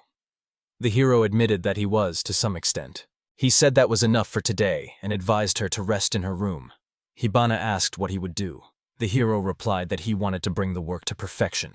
The girl agreed, but embarrassedly admitted that when he saw her naked, she felt very anxious and strange. The hero asked her what she would order him to do. The next day, they set off again to the tunnel near the demon forest outskirts. Habana said that they had been digging for a long time and there was no end in sight. The hero replied that they had only just got started, and it would get even harder from there, as they would have to install drainage and ventilation. At some point, he suggested that the girl take a break. The hero showed her what they would have for lunch today. Habana said with delight that the dish looked very delicious. She asked what kind of pasta it was. The hero explained that Nayuki had prepared it especially for them. Nayuki also took care of the seasonings and sauces. To make it easier to snack on the road, they made small cutlets. They wrapped the minced meat in ready-made noodles, added a little salt to the meat. Habana noticed that Princess Nayuki really likes to discover new things. She tasted it and said with delight that it was very delicious. The hero agreed and added that he was the one who asked Nayuki to prepare this dish. He said that this salty taste is a real paradise for a tired body. The hero remembered that they had only started digging the tunnel yesterday. Habana replied that they had been doing nothing but digging since morning, without being distracted by anything else. Hero replied that they couldn't do anything because they had too many important things to do during the day. Habana asked if he would really be meeting with Prince Agatha. Hero confirmed that he would be training with Takumu during that time. Habana said that yes, from today she will only train with Prince Takumu, because she believes it is necessary to show the soldiers an example of how to become stronger. The hero explained that he would be very busy, so he wouldn't be able to see their training. However, he asked her to tell him in detail about all her feelings after the classes. After that, the guy handed her a suit, which the girl immediately began to carefully examine. Habana asked in surprise if this was really the same suit he was talking about. The hero confirmed that it was. She reminded him that he had promised to make it in just 2 days. The hero replied that she herself said she would get used to him in a day, and that she needed to see his brother's movements as clearly as possible. Suddenly, Habana grabbed his head, and the hero, in a panic, asked what was wrong with her. The girl said that, upon looking closely, she noticed dark circles under his eyes. She asked if he had been awake all night. The hero replied that he had been, and then fainted, realizing that it had only been a few minutes. Habana called him a liar, but at the same time said that she was very happy, because he did all this for her. She asked if it was okay to leave the tunnel as it was because it might collapse. The hero replied that no, because if they didn't work today, they wouldn't finish it on time. He added that for now they can only dig using magic, and the mana regeneration time is the same, so nothing should be destroyed in 2 days. Habana said that everything was done very well. The hero replied that compared to her, not at all. The girl couldn't help but want to try on the costume as soon as possible. The hero thought that the sooner he finished the job, the faster Habana would become stronger. She suggested that the suit would be a bit tight. The hero decided that there was nothing wrong with him not sleeping all night. Habana happily said that she would wear it very carefully. The hero asked her not to be shy and to tell him all her feelings after the ordeal. She didn't have enough experience yet and had many weaknesses, so he would finish other things in the meantime. He promised that Habana would try out this suit. Together they would discover all its advantages. He would improve it, and the girl would become many times stronger. That was what their life was all about. Habana warned the boy that she would not hold back in that case, so he should be ready. The hero replied that he would look forward to it. Meanwhile, he went to meet Agatha. The prince said it was good that he had come, and that the first thing he should do was show him the materials. The hero informed Agatha that this year they would use the fields. Agatha noted that in order for their people to start growing wheat, they first need to show results, because the risk is not for everyone but for themselves. The hero replied that it had remained unchanged and explained that there were currently two types of land, private and public. The cultivation of state lands is carried out by night workers who are not professionals. The training takes a few hours, and the rest of the time they work in the fields or do farming. The second or third shift is sometimes made up of soldiers, or in rare cases, people from other countries. They replenish the kingdom's general harvest and receive a salary for it. And when they get old, they go on vacation. Thanks to his brother's development plan, the harvests are always bountiful, and even while paying salaries, the kingdom remains profitable. The landless people are able to earn money for food and dream of one day getting their own plot of land. My brother invented this system so both the people and the state benefit. This is truly strong domestic policy. Agatha replied that no matter how much they said that the wheat would not sprout, without an example of success, no one would believe it. Moreover, they have tried to grow wheat several times and failed each time. If they raise the issue again, people will be scared and will not be able to do anything. That is why he was sure that first the people should be shown a successful result. The hero agreed with his brother and noted that it was not enough to simply try, because a crop failure would immediately cause general starvation. He added that if you use state fields and night workers, it's a completely different matter, because even if you fail, they will be able to pay the wages and people won't starve to death. Agatha approved of these words and said that thanks to the reserves of salt, it could be used at the right time. The hero noticed that he didn't seem to believe in growing wheat, considering alternative ways. Agatha replied that she believed in his strength, but at the same time he had to prepare for anything. After all, that was his duty. The hero said that since he had no objections to the plan, we could move on. Agatha replied that she would like to say so, but there is one problem. The guy noticed that the soldiers would hardly agree with this, and the hero was surprised by such an answer. Agatha explained that they themselves had come with a request to plant sweet potatoes according to the old plan. The hero asked his brother why this had happened. He replied that people did not want to take the risk and regret later not planting sweet potatoes. He promised that even in the event of a crop failure, they would be paid. But his words went unheard. Agatha added that in this harsh world, they always saved each other, and their devotion to their country and friends is so strong that they think not about money, but about those who might starve if there are no sweet potatoes. The hero thought about it and said that it was noble and proud, but it would be dangerous if they limited themselves to sweet potatoes this year. First, it is necessary to grow wheat in state fields, get a good result, and ensure grain for next year. Then next year they could expand wheat cultivation to the entire kingdom. If the attempt failed this year, they would lose an entire year. There is also a difference in yield. Improved wheat yields significantly more than sweet potatoes. In the current conditions, it is too dangerous to rely only on sweet potatoes, because over time the land will become impoverished and yields will inevitably fall. The hero emphasized that sweet potato diseases are particularly dangerous. If an infection occurs, famine will become inevitable, and there are no guarantees against this. He explained that it was necessary to have at least two basic crops. Wheat was the pillar on which the salvation of the kingdom rested. The loss of 1 year would hit the economy hard. Agatha agreed that it would be possible to order the knights to work, but that would be wrong. The hero replied that their kingdom exists only thanks to the love of the people, and if this foundation is destroyed, discontent will flare up instantly. Agatha suggested that if you force people to plant wheat at the exact moment it sprouts, you might be able to convince them, but the risk is too great. After all, people are the only true wealth of the kingdom. They cannot be lost under any circumstances. The hero noted that wheat harvest lasts 3 months. It is cold resistant, but will not survive a harsh winter, so it should be planted a maximum of 3 weeks in advance. Yet he believed that through joint efforts, people could enrich their kingdom. The hero turned to Agatha with a request to allow him to personally convince the people. 5 years ago, he ran towards a tree with a sword in his hand. Having struck him with all his strength, he himself fell to the ground, and people anxiously asked him to rest, because one cannot become stronger with one blow. The hero sighed heavily and admitted that he dreamed of waking up in an open field among the seeds.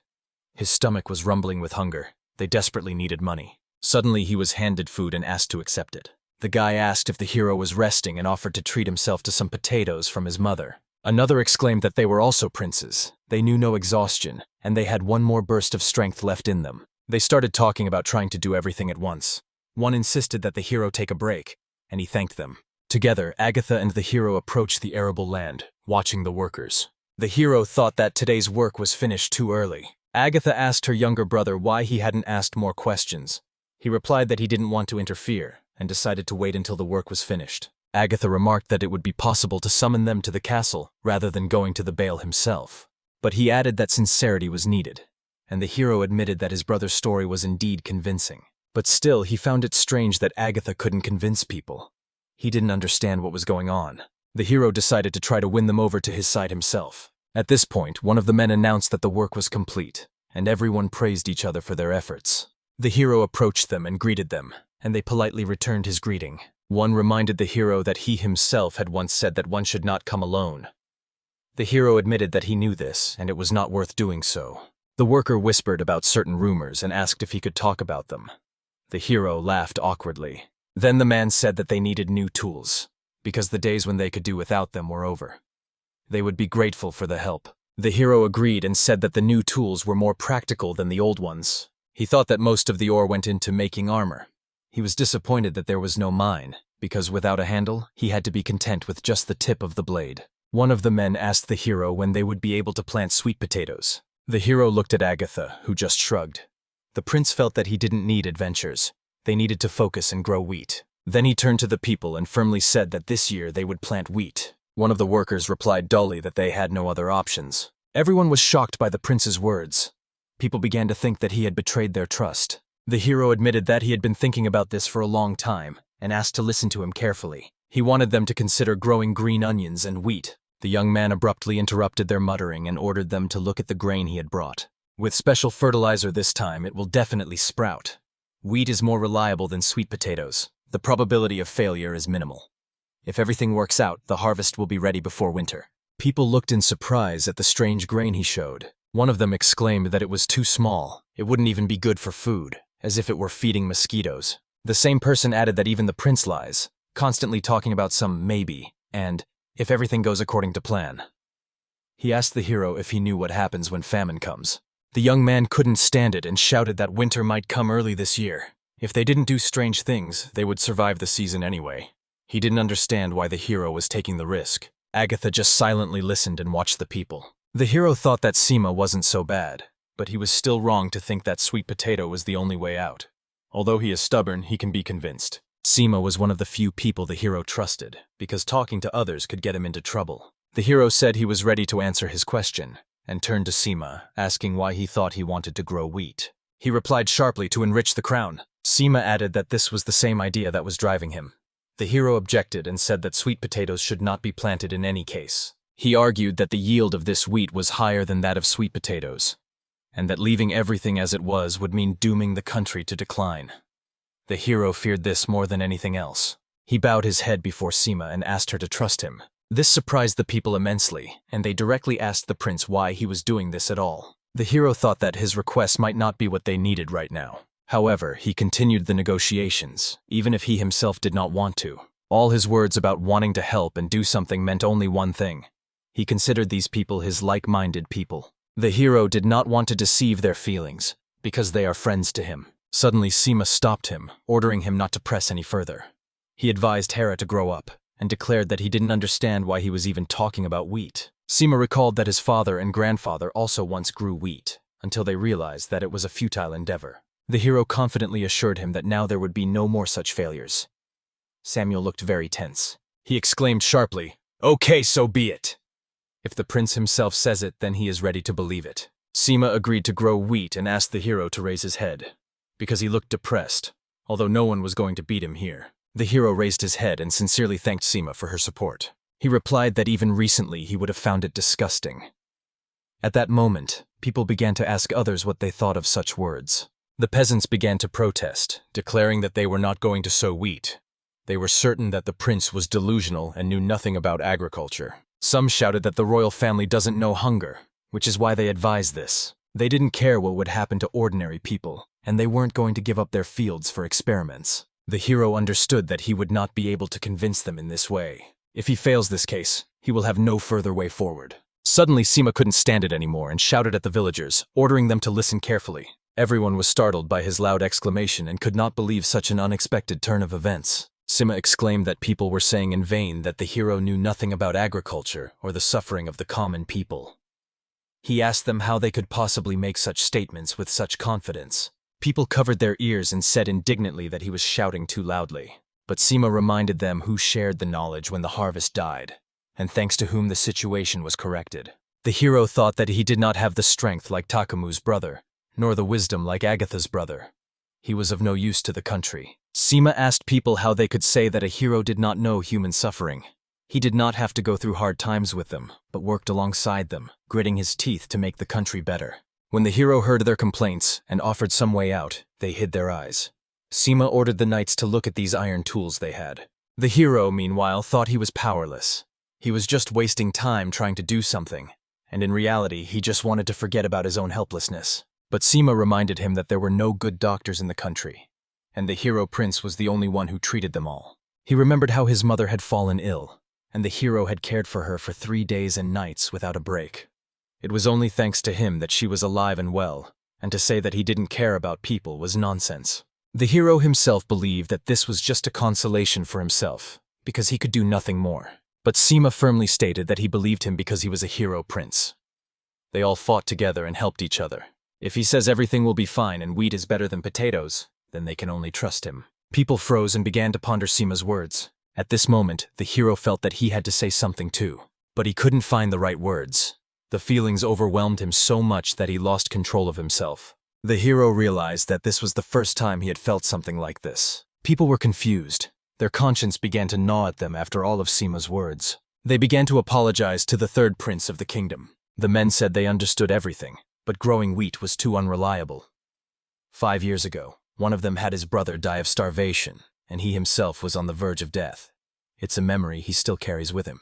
They apologized to the hero once again and admitted that they were overcome with fear, which is why they considered it too risky. At the same time, they reproached themselves for focusing on fear and forgetting the good the prince had already done for them. The hero smiled and told the people that he understood their fear perfectly, but he would never let them down or back down from his promise. The men rejoiced, their faces lit up with hope. They spoke enthusiastically about trying to grow wheat. The hero turned to one of the knights and said that he had brought them something. He showed a small gift, freshly baked bread made from harvested potatoes. The knight was surprised because there was so much of it. People immediately began to taste it and exclaimed with delight that it was extremely delicious. The hero promised that when they sowed the fields with wheat, there would be even more bread. Seema whispered to the hero that people were even moved to tears. He asked why, and heard the answer. If their true feelings are revealed through the images, then everything is right, and this is thanks to Seema. The hero solemnly promised never to betray their faith again. He had played it safe twice and 3 times before, but this time he would try even harder. After that, everyone headed towards the castle. Agatha turned to the hero and noted that he had done surprisingly well. The hero replied that if Agatha were in his place, she would convince everyone herself. The older brother asked how he knew this. The hero admitted that he was able to convince people only with words. He himself thought it would be easier if he were simply beaten. Ekafus replied that if this case was used correctly, the authority of Seema, who had great influence over the peasants, would only grow. And when this happens, the rest of the inhabitants will also side with the hero and support him even more fervently until he becomes king. The hero admitted that he didn't like such self-serving subtext.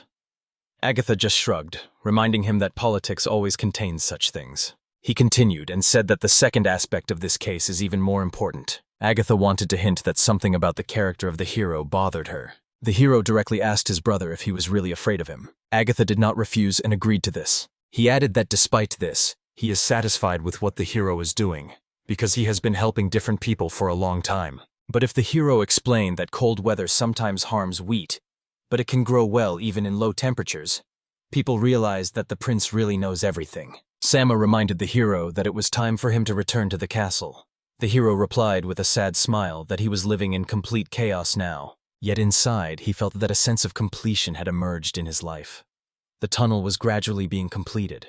Even the weak harvests were becoming stronger. The hero promised the people that beautiful golden ears of corn would certainly rustle in the fields before winter. This genuinely surprised the villagers. They happily talked about how soon they would be able to taste lots of fresh wheat bread, and couldn't wait for that day. The hero thought that when the wheat sprouted, the whole country would shine with smiles, and he himself was impatiently waiting for this moment. Afterwards, he returned to his room and asked if it was time for dinner. Habana knocked softly, cautiously peeking out from behind the door into the hero's room. But suddenly her legs buckled, and the girl fell straight to the floor. The hero rushed to her in a panic, asking if she was okay. When Habana undressed, her body was bruised and battered. The hero said with pain in his voice that she had been brutally beaten again. The girl replied that this time she had managed to hit her opponent. The hero praised her for hitting a weak spot and began to apply ointment to her back. assuring her that it would be easier. Habana screamed in pain and asked her to be more careful. The hero said he was done with the back, and she could do the rest herself. Habana asked in surprise if she really needed to apply it there too. He replied, embarrassed, that it was only allowed after the wedding. Habana laughed and said that these were unexpected words from the prince, but now she would look forward to this moment. The hero added that thanks to her well-aimed shot, they might have a chance to win. The girl explained that during acceleration, the power of her armor was concentrated in that particular blow. The hero replied that this was already a great result and asked if she had noticed anything else interesting. She admitted that she hadn't, because his concentration was impeccable. She remembered that during her first fight with the prince, she couldn't even move her arms or legs, and now, on the third day of training, she was able to land her first blow. If she continued like this, in the 3 remaining days, she would be able to completely defeat him. The hero noticed that this sounded promising, and looked forward to her victory. Then he reminded the girl that she had once said that among the Golden Knights, there were 8 who could not defeat her. But he still knew nothing about the other 4, and on the scale of an entire country, all of this seemed like small steps. The prince explained that cold weather sometimes harms wheat, but it can grow well even in low temperatures. People realized that the prince really knows everything. Sama reminded the hero that it was time for him to return to the castle. The hero replied with a sad smile that he was living in complete chaos now. Yet inside he felt that a sense of completion had emerged in his life. The tunnel was gradually being completed. Even the weak harvests were becoming stronger. The hero promised the people that beautiful golden ears of corn would certainly rustle in the fields before winter. This genuinely surprised the villagers. They happily talked about how soon they would be able to taste lots of fresh wheat bread and couldn't wait for that day. The hero thought that when the wheat sprouted, the whole country would shine with smiles, and he himself was impatiently waiting for this moment. Afterwards, he returned to his room and asked if it was time for dinner. Abona knocked softly, cautiously peeking out from behind the door into the hero's room. But suddenly her legs buckled, and the girl fell straight to the floor. The hero rushed to her in a panic, asking if she was okay. When Habana undressed, her body was bruised and battered. The hero said with pain in his voice that she had been brutally beaten again. The girl replied that this time she had managed to hit her opponent. The hero praised her for hitting a weak spot and began to apply ointment to her back, assuring her that it would be easier. Habana screamed in pain and asked her to be more careful. The hero said he was done with the back, and she could do the rest herself. Habana asked in surprise if she really needed to apply it there too. He replied, embarrassed, that it was only allowed after the wedding.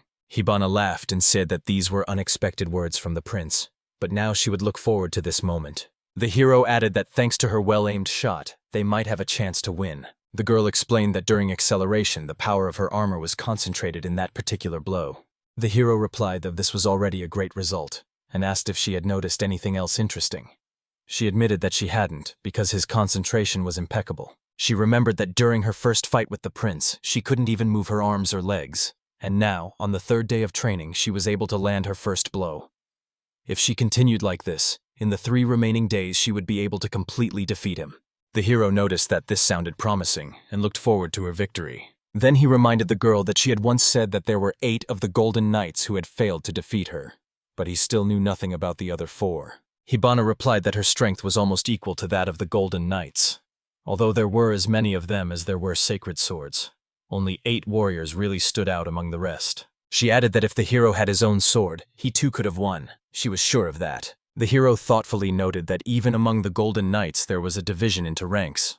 He wondered how Habana would rate Takumu's strength compared to them. The girl replied that even against the owners of the sacred swords, he could defeat 5 of them, but against the other 3 he would not be able to stand. These 3 are called the Swords of Holiness. They are special. The hero asked what would happen if his brother received the magic sword he had created. Would he then be able to defeat the 3 sacred swords? Habana hesitantly admitted that she didn't know. Maybe he would have won. Maybe he would have lost. The hero said that until today he knew about his brother's power, but did not understand how significant it was on a global scale. Now he realized that his power was comparable to that of the Golden Knights. He added that if Takumu became part of their plan, the chances of success would increase significantly. Habana immediately asked what the plan was. The hero explained that the main threat to their country was their neighbors. As soon as they learned of their wealth, invasions would begin. In such a situation, the best solution is not force, but diplomacy. Habana agreed with his words, but the hero noticed that there were significantly more supporters of victory at any cost than those who opposed the war. War should only be a last resort, as there are always other peaceful ways. But, as they say, a trump card never hurts. He confidently declared that if they had Takumu, who could fight with the 3 sacred swords, and Habana, who could surpass him, their country would have a power equal to the 3 sacred swords. Perhaps then they would even be able to challenge the Order of the Golden Knight. Habana cautiously pointed out that it would be presumptuous to think that the 2 of them could defeat the Golden Knights at this point. They needed someone else to do that. The girl confidently said that this 3rd one would be the hero himself. He objected, saying that even with a top-class sword he wouldn't be the best. Habana just smiled. She understood that. But still, she added, thanks to his unique fighting style, he would become their equal, and that would be enough. The hero admitted that this was possible, but emphasized that such a goal was not necessary for him. He added that, among other things, it would be interesting to test the true combat power of alchemical silver. And finally, he asked Habana not to change clothes in his room. In response, she jokingly asked what was wrong with that. After all, maybe they would live together in the future. The hero thought the girl was stubborn. He said that if everything was fine with the equipment, then there was no point in wasting time, and asked if something had happened. Habana confessed that she had a request. She wanted him to be the one to name her sword. For her, it was an extremely important gift from the person she had entrusted her life to. Calling it simply a magic sword seemed too sad. The hero was surprised, because he had forged this sword especially for her. It would be okay if he gave it a name. Habana replied that that was exactly what she wanted. The young man asked why she had decided that. The girl said, embarrassed, that it was probably just sentimentality. He thought that she wouldn't understand anyway, but if it made her happy, then he would definitely come up with a name. Suddenly, Habana drew her sword and its glow illuminated the entire room. At that moment, the young man immediately understood which name suited him. He told the girl that from now on this sword would be called Hinabi. Habana asked in surprise why this was so. The hero replied that the sparkling fireflowers blooming in the sky were incredibly beautiful. When she fights with this sword, Habana herself shines, so this name is perfect. The girl smiled disappointedly and said that it was very romantic. She would also like to see flowers like that. The hero thought and replied that it was not so impossible. He promised that if she defeated Takumu in a duel, they would celebrate that same evening and set off fireworks. Habana asked what would happen if she lost. He replied calmly, nothing. Then they would just work on their mistakes. She firmly said that in that case she would never lose. After all, fighting without knowing the true meaning of her sword is too sad. The hero thought that there were only 3 days left until the battle, and it would be pointless to plan such an elaborate spectacle as a salute. But despite everything, he would be able to cope, because more than anything, he wanted to see Habana admire the sky. He thought that at that moment she would be even more beautiful than the fireworks themselves. Suddenly, Habana started pushing herself up sharply from the floor and said that she had no time to rest. She had to train until she was exhausted. The hero only asked her not to overdo it today. During the 3 days remaining before the fight, the hero supported Habana, and the girl trained with all her devotion, sparing neither effort nor time. And now the long-awaited day of the duel between Takumu and Habana has arrived. When the hero and Habana appeared in the arena, the crowd instantly erupted in cheers, joyfully welcoming the prince. Following them, Princess Nauki entered the arena. People were surprised, as for most of them, it was their first time meeting her.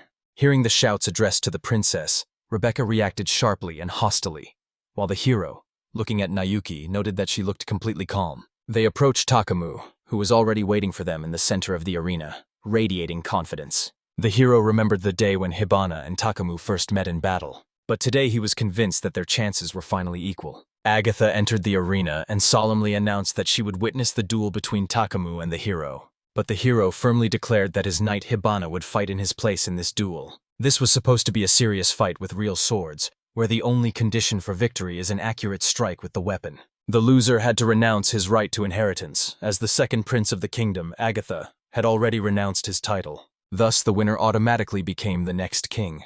He asked those present if there were any objections. The hero and Takumu simultaneously replied that they had no objections. Takumu raised his sword and solemnly declared that he trusted him with his own fate. The hero responded by declaring that he himself was placing his fate in the hands of his knightly sword. He reported that the preparations were complete and asked if Takumu was ready to begin. My brother replied that no, we need to wait a little longer. Then he turned to the hero and loudly announced that he was asking for victory for his knight in this duel. The hero and all the witnesses were stunned by such an unexpected statement. The knight raised his voice, saying that their leader wanted to lose.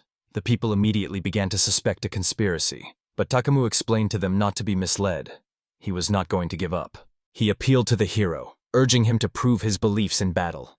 If he could not surpass him, then all his words and ideas would lose any weight. In that case, he said, it would be better for them to step aside for the sake of the country's future, and then Takumu will become king. This outraged the hero, and he replied that if he won, his brother would recognize his ideals as true and support him with warriors he had raised himself. Takumu addressed everyone present, urging them to follow the battle closely. He promised to fight at full strength, because now everything was happening for real. He added that if he was outdone, he would recognize his brother. These words stunned the crowd. However, within a moment the people erupted in cheers of joy, supporting the prince. The hero looked at these people and understood that they all, following Takumu, sought to see his power. They believed in their brother and were happy to watch him fight at full strength. So now he himself is looking forward to seeing a force that can surpass him. The hero thought about it and turned his gaze to Habana. He spoke to his brother, saying that he had heard everything he had to say. Now all that remained was to achieve victory. But the hero noticed that Habana seemed out of sorts. He touched the girl carefully, but she flinched in surprise. The hero quietly asked if she was afraid. Habana admitted that yes, she is scared, but this fear also strengthens her. She assured that everything is fine now. The hero realized that she was only pretending to be strong, but it was this feigned confidence that gave her real strength. And then he realized that Habana had truly grown up. The hero looked at the girl and ordered her to go and conquer. Habana and Takumu came together, ready for battle. Before the start of the fight, Takumu asked the girl to prove her superiority. Habana replied that only she could stand up to him. She had become stronger, but was still inferior to Takumu. She said that despite everything, together with the hero, they would be able to win. Both brothers were determined. Agatha loudly announced the start of the duel. As soon as he waved his hand, Habana rushed towards Takumu. The hero realized that the girl had activated the acceleration function. Thanks to it, the work of the brain and the internal flows of the body are stimulated, and dynamic vision and reaction are sharpened. Habana attacked first, and Takumu opened up. If she didn't succeed now, she would simply be killed. She confidently struck at the hero's brother, but I was only able to touch him slightly. The hero saw that now she was able to track all his movements. The fight continued, with Nauki and Rebecca watching from the sidelines. Nauki enthusiastically said that Habana was incredible. Rebecca replied that even though Mr. Takumu had retreated, he still dodged every attack. They exchanged many blows, but both skillfully dodged them. At a certain point, Takumu confidently aimed his sword at Habana. He struck the girl with all his strength. Habana noticed the movement and tried to dodge at the last moment. Everyone was stunned to see Takumu rush forward with his sword. Habana managed to put her hands up and block the blow with the hilt of her sword. Takumu coldly told him that he thought that would be the end of it. But the girl did not back down and rushed forward. The hero saw her instantly occupy a blind spot where the attack would remain invisible. Takumu didn't have time to understand what had happened. At that moment, Habana swung her sword at him. She pierced her opponent's back, but something went wrong. In a moment, the girl realized that there was no one ahead. Her face changed dramatically. The plan had failed. Turning around, she saw Takumu already behind her. Although Habana had disappeared from sight, he had calculated her trajectory. This gave him the opportunity to strike. The girl realized at the last moment that her fight was over. The hero watched in horror as the sword flew straight at Habana, but she gathered herself, calculated the trajectory, and struck back. Her powerful swing knocked the sword out of Takumu's hands. The blade flew back and the entire arena froze, holding its breath. The next moment, Habana pierced her opponent's chest, and a stream of blood gushed from the wound. She understood right now her victory had come. Agatha immediately announced the result. The winner was Habana Clareford. The hero realized that he had to immediately save his brother. He rushed to Takumu and began pouring the healing potion on him. The flow of magical fluid quickly sealed the wounds, and the bleeding stopped, leaving no after effects. The hero leaned over excitedly and asked if he was okay. Takumu touched his chest and exhaled heavily, saying that it resembled witchcraft. The hero explained that the superficial wounds had healed, but he needed 3 days of rest so that they wouldn't reopen. Takumu was surprised that such injuries would disappear in a few days. He noted that the sword and armor were badly damaged in this duel, but proved surprisingly reliable. Rising from the ground, Takumu bitterly acknowledged that he had suffered a crushing defeat at the hands of Habana. The hero immediately became worried and reminded his brother that it was too early for him to move. Takumu admitted that he tried to avoid the collision of the magic sword with the ordinary one, but Habana's counterattack exceeded all his expectations. He said that the moment he parried her blow, the outcome of the fight was already decided. Then he turned to the knights, asking if he didn't look like an idiot who had made it easier for his opponent to win. Takumu emphasized that it was thanks to the sword and armor created by the hero that Habana was able to equalize forces in this duel. Belief in such power is also faith in the hero himself. He turned to his brother and asked him to make them even stronger for the sake of the country. These words calmed and moved the hero, so he promised to fulfill the request. The hero declared that he swore to Takumu and his warriors that they would use this power to revive the state. Therefore, he urged people to accept his knowledge and become stronger. The knights listened to them and burst into applause. Then Takumu addressed everyone and called for them to congratulate the hero as the next king. He said that there would be no awards, just sincere joy for him. The arena was filled with loud cheers and support. At this moment, the confused hero approached Habana, who was sitting on the ground, barely able to catch her breath. He thanked her from the bottom of his heart for having accomplished her task. Habana quietly admitted that it was strange for her to stay alive, because she had already been prepared to die in this duel. She was sure that it was just a miracle that she was lucky enough to repel the fatal blow. The hero objected, saying that it was no accident because luck alone would not have saved her. He firmly believed that Habana had indeed become stronger, as befits a warrior of her level. The girl was delighted by these words and, smiling, replied that she was pleased to hear that. They exchanged a look full of warmth. Eventually, people sat at long tables and began sharing a simple dish, boiled potatoes. The hero also ate, but he thought that despite the expected victory, heaviness and a shadow of anxiety remained in his soul. Habana joked that potatoes were tasteless, to which Hero replied that with a pinch of salt they would have some flavor. He admitted that this should have been taken care of earlier, but explained that they needed both wheat and potatoes equally. Suddenly, Nauki ran up, shouting her congratulations happily. Rebecca joined in, and the hero thanked them both sincerely. Habana sighed that even after winning, she didn't feel joy, because with a regular sword she would definitely have lost to Takumu. The hero said that everything was fine now, and next time, even under the same conditions, they would definitely win. Then Nauki joked that she should be invited too. She praised Habana for her great fight, and she thanked her for the sincere compliment. At that moment, one of the men shouted that the potatoes were gone. He was told that they had not even tried to save them. Habana joked that even a tasteless dish is sad when it's gone. The hero was surprised and ordered more to be prepared. Rebecca assured everyone not to worry and shouted to the assistants to bring another dish. Nauki shared that half of the harvest went to prepare a special feast in honor of the hero's victory. The hero, opening his eyes in surprise, asked if these were really croquettes. He couldn't believe that this was possible. With a smile, he asked Nauki if she had made them herself. The girl nodded and said that this was the dish his brother had once shared, and now she had fulfilled his dream of tasting them. Takumu asked with interest what kind of dish it was, because it looked surprisingly appetizing. Agatha turned to Hero, assuming that it was also made of potatoes, because he had never seen anything like it before. Hero replied that it was better to eat it with his hands. He immediately took a bite and exclaimed with joy that the taste of the dish was simply incredible. Habana tried it next, and the other men also agreed. It was surprisingly tasty and crunchy. Takumu, impressed, asked Nauki if she had really made the dish herself. He was pleased to taste her work, and the girl melted as she remembered how Takumu's brother had praised her. Rebecca thought that everyone was very fond of Princess Nauki. The hero remarked that she had created extremely delicious potato croquettes.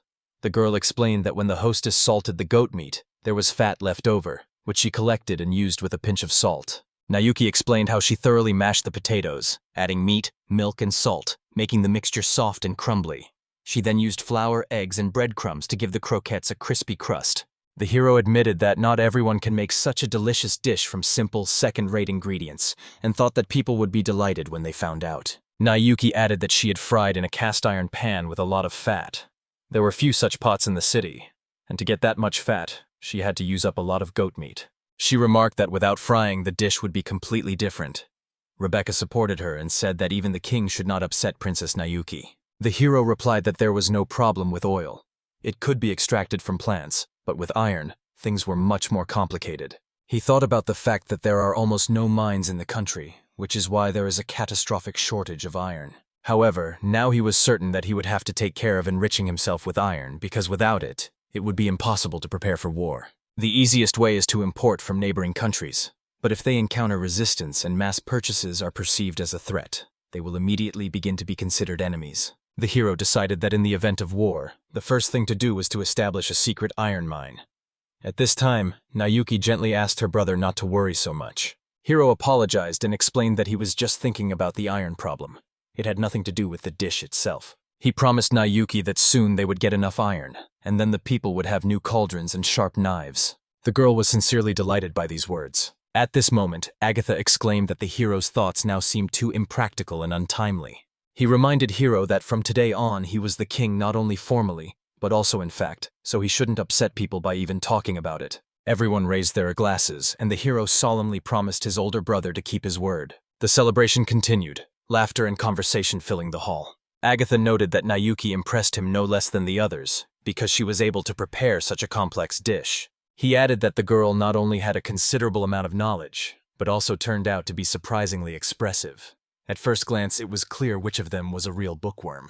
The hero replied that she always tried to help, and asked his brother if it would be possible to entrust her with political matters. Agatha sharply objected and stated that she was categorically against it. The hero agreed, saying that he didn't want to draw too much attention to her either. It was important to him not to use his sister as a tool, but at the same time, he noticed that it was wrong to leave her alone with the kitchen chores. Agatha thought for a moment, but just then Nauki approached them. The girl smiled and said that she had talked too much, so she was going to her room to rest. But as she took a step back, she accidentally kicked a mug lying on the floor. Losing her balance, the girl slipped and almost fell. Agatha and Hero were frightened and rushed towards her at the same time. They managed to pick up their sister and keep her on her feet. Thanks to the brothers' agility and quick reaction, Nauki was not injured at all. This whole situation made the boys laugh. Rebecca immediately noticed the commotion and ran over to the girl, asking if she was okay. Nauki replied that she was, as the brothers had saved her from falling in time, and she sincerely thanked them. The hero quietly told Agatha that he had a strange feeling. The older brother replied that although their relationship had been strained before, he admitted that he really enjoyed spending time together now. The hero agreed. These moments were important to him too, because they had never been so close to each other before. Nauki added that it was all because of their constant quarrels. She always tried to get along with both of them, dreaming that they would also get along. The hero apologized, admitting that his sister constantly had to be a living bridge between them. Agatha sighed and said he still had things to do, so he was returning to the castle. But suddenly the hero asked everyone to wait a bit. He promised to show them something really interesting. One of the men asked the hero in surprise what exactly he meant. In response, the boy called out loudly, attracting everyone's attention. He announced that he had prepared a small surprise in honor of Habana and Takuma's battle today. The hero asked everyone to look towards the flag. He himself entered the arch, grabbed the wick of the fireworks, and turned on the electricity. At that moment, the fire was lit, and everything was prepared for launch. Majestic and magnificent lights soared into the sky right in front of the people. Everyone froze in surprise and fascination, for it was an amazing sight. The hero quietly told Habana that these were the same fiery flowers she had dreamed of.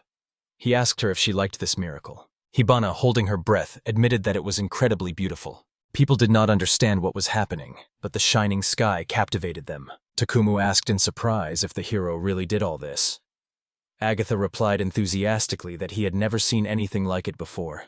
Nauki agreed and said that she would like to see it again. Everyone around was glowing with joy, and the hero was inspired by this warm atmosphere. He thought that if people didn't like it, it would be a waste of effort. But now it was clear that everyone was happy. Habana looked at him and said that these lights were extremely beautiful, and promised that she would never forget this moment. The hero replied that it was not easy to create them, but he was glad that people liked it. Then the girl confessed that her sword also bore the name of the same beauty. The hero said that the owner of this sword was no less beautiful than the heavenly flowers themselves. She was embarrassed, but sincerely said that she was very happy. However, Habana noted that she was not yet worthy of such a name and would continue to train, so that one day the hero would show her even more beautiful lights. He replied that he would look forward to that day. And then the girl reminded him. He had once promised that if he received wheat, he would arrange a harvest festival. The hero thought for a moment because right now he wanted to announce his coronation. The hero asked everyone to imagine that for the first time in the entire history of this land, a holiday would take place, where tables would be bursting with bread, ale, and seafood, where songs would be sung and fireworks would thunder. Such a celebration would surely bring people true joy. Habana, squinting, said that it sounded too sweet and asked if it was even possible. The guy confidently replied that he would definitely do it. He explained that they would have enough millet for the holiday, and a tunnel had already been built to the sea. They will have access to salt and finally will be able to catch sea fish and other seafood. The hero believed that thanks to this, they would become much wealthier and would be able to confidently face the winter with plenty of food. This is exactly the kind of future he wanted to give people, and Habana admitted that it was truly impressive. The hero agreed and said that mere existence was not enough. because happiness was not a dream, but a reality that he wanted to show people at the harvest festival. The guy solemnly added that from now on they have a common goal, and he will go towards it despite all obstacles, because only through work can one make each other happy. After a great feast, everyone returned to the castle. Habana was beaming with joy and said that the day had been incredible, and the fireworks had left a warm mark on her heart. The hero, however, was breathing heavily, and admitted that it was not easy for him to leave. Then Habana whispered softly that he was much more handsome than she had ever imagined, and that image would burn in her memory for a long time. She wondered if his round fireballs and bright colors were created by alchemy. The hero explained that it was just chemistry. He explained that the shape is defined by a large circle, within which small powder spheres are hidden, and the burning metals produce colors, a phenomenon called a color reaction. The hero added that he had put in his best effort creating these fireworks, but he was preparing an even grander show for the harvest festival.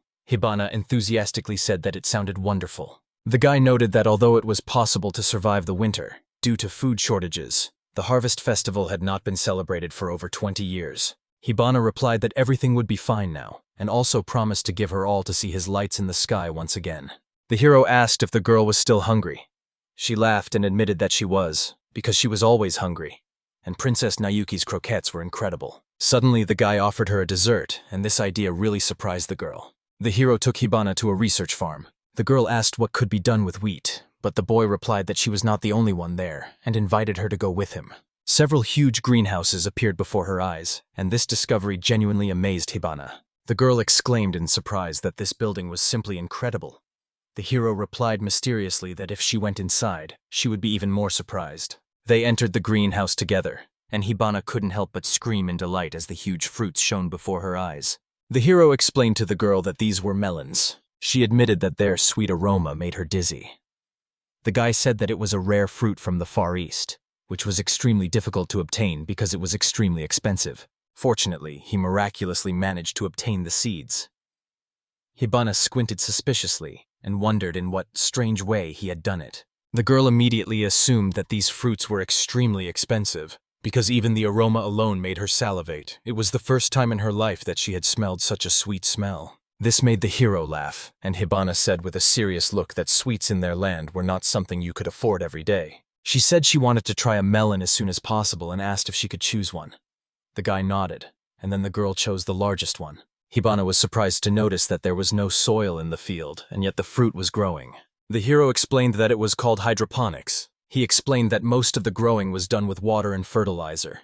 In conventional farming, everything is based on soil, so she didn't even know there were other ways. Habana asked why all this couldn't be seen from the outside, and the boy replied that it was done for safety. He added that hydroponics equipment is so complicated to manufacture that people often think he's doing alchemy.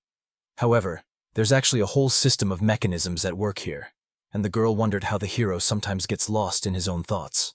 The guy said that even before he started growing it, he realized that such fruits could be used to attract foreign capital or as a luxurious gift for special events. Habana raised the melon above her head and exclaimed joyfully that thanks to the hero, she would be able to taste such an unprecedented delicacy. She promised not to tell anyone, and he thought that she had really chosen the sweetest. The girl inhaled the intoxicating aroma of the melon for a long time, and asked if he would also taste it with her. The boy smiled and asked if just one would be enough for them. She laughed and said that they should eat as much as they wanted, at least half of the fruit. Habana agreed to his proposal. Together they began to cut the melon into neat pieces, removed the seeds, and divided it into 4 parts. When everything was ready, the hero smiled and invited Habana to taste the first bite. Habana noticed that the aroma became even stronger after cutting it. The hero handed her a piece and allowed her to take a bold bite. He wished her a delicious meal, and as soon as the girl tasted the melon, she immediately realized what a unique taste it had. She enthusiastically said that the fruit has a rich, sweet flavor and incredible juiciness. Sweet juice spurts out of it with every bite. Habana was surprised that the melon was so tender that it literally melted on her tongue. Suddenly, she started to nibble on the outside and said in surprise that it was hard. The hero laughed and explained that it was the skin, which was not to be eaten. Then he realized that he should have said that beforehand. The guy assured me that there would still be enough fruit, so we could continue enjoying it. The two of them ate the melon together, savoring every bite. Eventually, only a thin crust remained. Habana exclaimed that it was incredibly delicious, a true heavenly fruit. She honestly admitted that she had never been so happy to follow him. It hurt the hero to hear such words. The girl said she wanted others to be able to taste this deliciousness, but he replied that if people found out, he would have no peace. The guy suggested using the melon as a reward, giving it to those who reached the top in war or agriculture. Habana, laughing, declared that she was even ready to kill for such a fruit.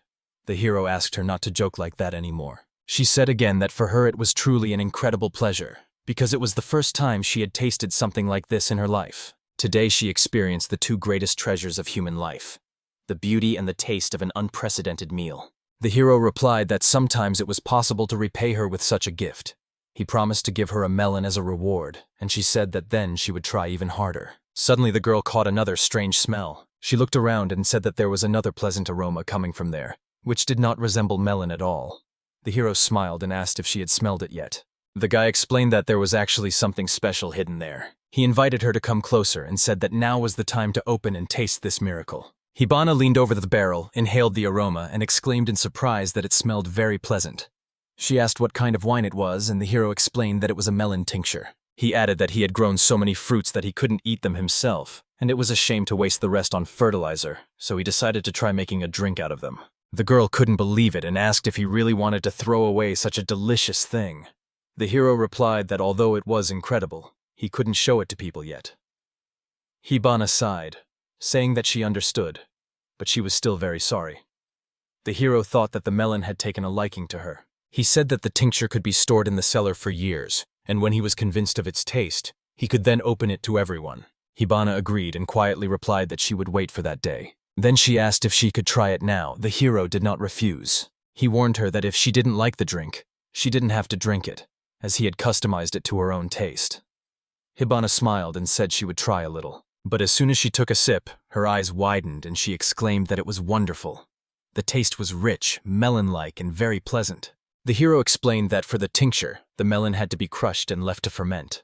And Habana happily said that it was the first time she had ever drunk sweet wine, and now she could savor it as much as she wanted. The hero added that making sweet alcohol is difficult because sugar turns into alcohol. But if the melon is sweet enough, you can stop the fermentation and preserve the sweetness. Impressed, Habana said that he had managed to create a drink that was not just sweet, but extremely elegant. She boasted that it tasted so good that she wanted to drink more. The girl asked if she could have another cup. The hero replied that if she liked it, then let her, and only then did he realize that he was saying this almost mechanically. He admitted that he had become too outspoken lately, and told the girl that his feelings for her were already stronger than those he had for his sister. The hero was afraid that if he fell in love with someone else, the memory of his sister would disappear from his heart. He knew he shouldn't have said that. He didn't know if he could help her in any way, and eventually he stopped trying.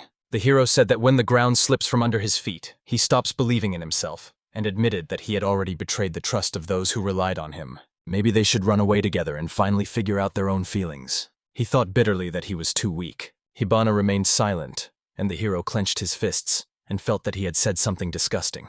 The guy quietly asked the girl if she was disappointed in him, but she suddenly hugged him tightly and replied that it was quite the opposite. Habana admitted that for the first time he had let her see his weaknesses, which he had kept quiet about until now.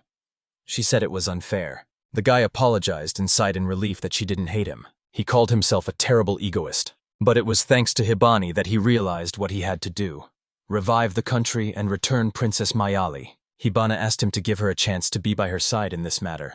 The hero agreed and said that as long as she was with him, any obstacles seemed easier. The girl asked to forget everything that happened today, but she admitted that she was already too drunk to control herself, and everything he had heard should be considered nothing more than drunken delirium. Lowering her head, she said that to prove it, she would simply disconnect, and in a moment she fell asleep on the hero's lap. The guy thought that he would never be able to forget her words. After all, how can you erase the confession of your beloved from your memory? Finally, he lifted her onto his back and carried her into the room. The hero promised himself that even though he would pretend to have forgotten everything, in reality he would not erase that day from his heart. He firmly decided that when he got his sister back, he would seriously think about their relationship. It's been 2 months since Habana's victory. The winter had come, and everything was moving rapidly. Measures to strengthen the country and gather troops were gaining momentum. The hero went into his father's room and cautiously asked how he was feeling, but there was no answer. Sitting by his bed, the boy quietly said that he would create a new version of the medicine, and smiled faintly. He added in a whisper that while his father slept, their country was gradually changing. The guy said that they had recently dug a tunnel that leads directly to the sea. Meanwhile, the hero, along with Agatha, Takumu, and Habana, set off there. Looking around the huge passage, Agatha said with admiration that the sight took her breath away. Hira explained that even in the demon forest, magic lamps could be used. Habana added that they had been working tirelessly on this all along. Takumu admitted that it was truly an amazing achievement. The knights saluted the prince, saying that all these accomplishments were his. One of them noticed that the ocean stretched beyond the cave, but Habana corrected him. It was a tunnel. The hero confirmed that yes, the ocean opens up behind him, and it doesn't look like a lake at all, because there are much more fish there. Habana recalled that when the expedition group returned from the sea, there was a real uproar. They brought mountains of fish and shellfish. Then the hero said that he needed even more, and took a cart with him. Agatha was surprised. Without horses? How will they go? The hero replied that they had those who were faster than any horses. The next moment, the cart hurtled forward through the tunnel at breakneck speed. The boys ran so fast that Habana looked back at Takumu and praised his training. He agreed and said that he was running at the limit of his strength. The knights in the wagon panicked, and Agatha exclaimed in amazement that he was amazed at their capabilities. The hero only replied that he was not sure if they could be stopped. Agatha noted that they were still wonderful, because they had previously carried this cart from the castle for much longer.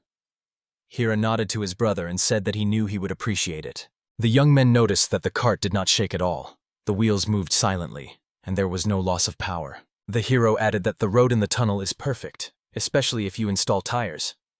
Agatha asked in surprise what these were. The hero explained that they were special wheel covers that increase driving efficiency. He calculated that, thanks to the combination of the cart, the power of the two, and the flat road, they could reach a speed of about 50 kilometers per hour. Agatha said it would be nice to have carts like this everywhere. The hero replied that he was already developing another version for his brother and would come up with something for him too. Agatha sincerely thanked him for this. At this point, Takumu teased Habana, saying that this was the limit of her capabilities. He was sure that she was giving up. The girl indignantly objected and said that they could arrange a duel if he was so sure. Habana exclaimed that she had to win to avoid losing face. Takumu replied that he respected her stubbornness. Agatha, sitting in the cab of the wagon, noticed that they had done well. The hero replied that he had heard that Takumu would become even stronger. But suddenly the boy exclaimed that they were almost there. The hero reminded them to be careful. There was still plenty of time. Soon they reached the sea. The people around were delighted to see the endless expanses of the vast sea for the first time. The hero turned to one of the men and asked why they didn't go fishing. The man immediately agreed with the prince. The men went into the water, happily saying that they would catch a lot of fish. Their wives would certainly be happy. They cast their fishing rods and excitedly said that real giants were raging in the waves. Habana, looking at everyone, smiled and said that it was the first time she had seen them so happy. The hero explained that thanks to the tunnel they were able to connect the heart of the country with the sea. But now it was time to take the next step. He told his father that the sea was not the end, but only the beginning. Even greater achievements lay ahead of them. At that moment, the boy remembered that he should also talk about wheat. Together with Habana, the hero went to the fields where people were harvesting. Habana was amazed and genuinely happy that Carderosa finally had his wheat. The hero said with relief that the long-awaited harvest time had come. Habana was surprised to ask how he managed to gather so many people. After all, before they refused to work because of the meager salary. The hero explained that the potatoes had already been harvested, and now it was the turn of the dreamed wheat. In her opinion, no one was happier than him at that moment. Then Habana noticed a strange device and asked what it was. The hero replied that it was a handheld harvester. The device resembled a wheelbarrow with a sharp blade in front. People would set it in motion, and it made harvesting grain much easier. Habana was amazed and said that now they would set new harvest records. The hero proudly told his father that it wasn't just the wheat that made them happy. He had also created a threshing machine and a water wheel. But he himself thought he had gone a bit too far, and Agatha really didn't approve of it. Agatha seriously warned that he was inventing too many new things. What would happen if other countries took notice? The hero apologized to everyone, but Takumu noted that thanks to him, they had their first truly good harvest. Agatha added that now there would be enough food for everyone this year. These words filled everyone with great joy. Thanks to innovative work with fertilizers, this year's potato harvest has increased incredibly. Because they were able to catch a lot of fish, people began to eat fewer potatoes. And thanks to salt, they could now pickle their food, while wheat grew in abundance in the fields. Habana was happy and said that their work had borne fruit. Iroh was relieved to see that the issue of food shortages was a thing of the past. Agatha explained that when the products are distributed among the people, some will still remain, and this will be used for two main purposes. The hero noted that the first is strategic reserves in case of war. He was convinced that neighboring countries would definitely attack in the spring, so large food reserves were needed. Takumu clarified whether an attack was indeed expected this spring. The hero replied that they still bought salt from their neighbors, so they would quickly realize that Carterosa's situation had changed. But it would take time to gather an army and supplies. To invade in winter, you would have to overcome snowdrifts, which is almost impossible. Agatha added that this was why the attack would be in the spring. The hero replied that by then they should have gained strength capable of defeating any enemy. Agatha agreed and said that preparations were already underway. Providing food was just the beginning. Next, they need to create a real army. Magic swords will help them, but that's not enough. Agatha suggested that Takumu take on winter training and prepare the warriors for battle. Takumu resolutely replied that he would do so, and in the spring he would smash the enemies to pieces. He believed that they would regain both the lands and the people who had been taken away. The hero agreed with him. Those lands were distinguished by their special fertility, and the population exceeded 2,000 people. Besides, he wanted to help the old residents. But Takumu said that if they wanted to, they could start now. With the magic sword in their hands, they definitely wouldn't lose. Agatha objected. Haste is dangerous because there is a risk of invasion from the other side. The hero noticed that the neighbors are indeed belligerent and unfriendly, but still maintain certain relations with them. If they attack from this direction, other states will definitely ask for reinforcements. Agatha concluded that in the event of an invasion from the other side and Carderos's victory, he would be able to establish new diplomatic ties. After all, there would always be countries that would abandon their allies if they had a good reason. The hero said that there are always many reasons for betrayal, but Agatha replied that they wouldn't dare touch them like that. He turned to the hero and said that he was confident in their chances of victory. He asked if he could create a weapon capable of defeating their neighbors. The hero replied that if he had time until spring, he could, but he added, only on condition that they extract iron. The drawings are already there, but a lot of metal is needed. It's impossible to simply collect iron sand or buy metal from other countries. Takumu asked the hero if he could really do it. Iroh asked his brother not to worry, because while still at sea, an interesting idea occurred to him. The hero told his father that his brother had allowed him to organize a harvest festival. This holiday was a celebration of a bountiful harvest and a chance for the people to relax. But he hesitated whether to waste his resources on an event that had been cancelled 12 years earlier. But now it's time to revive the tradition. The heroes said they were working for the prosperity of the country and would one day bring their sister back.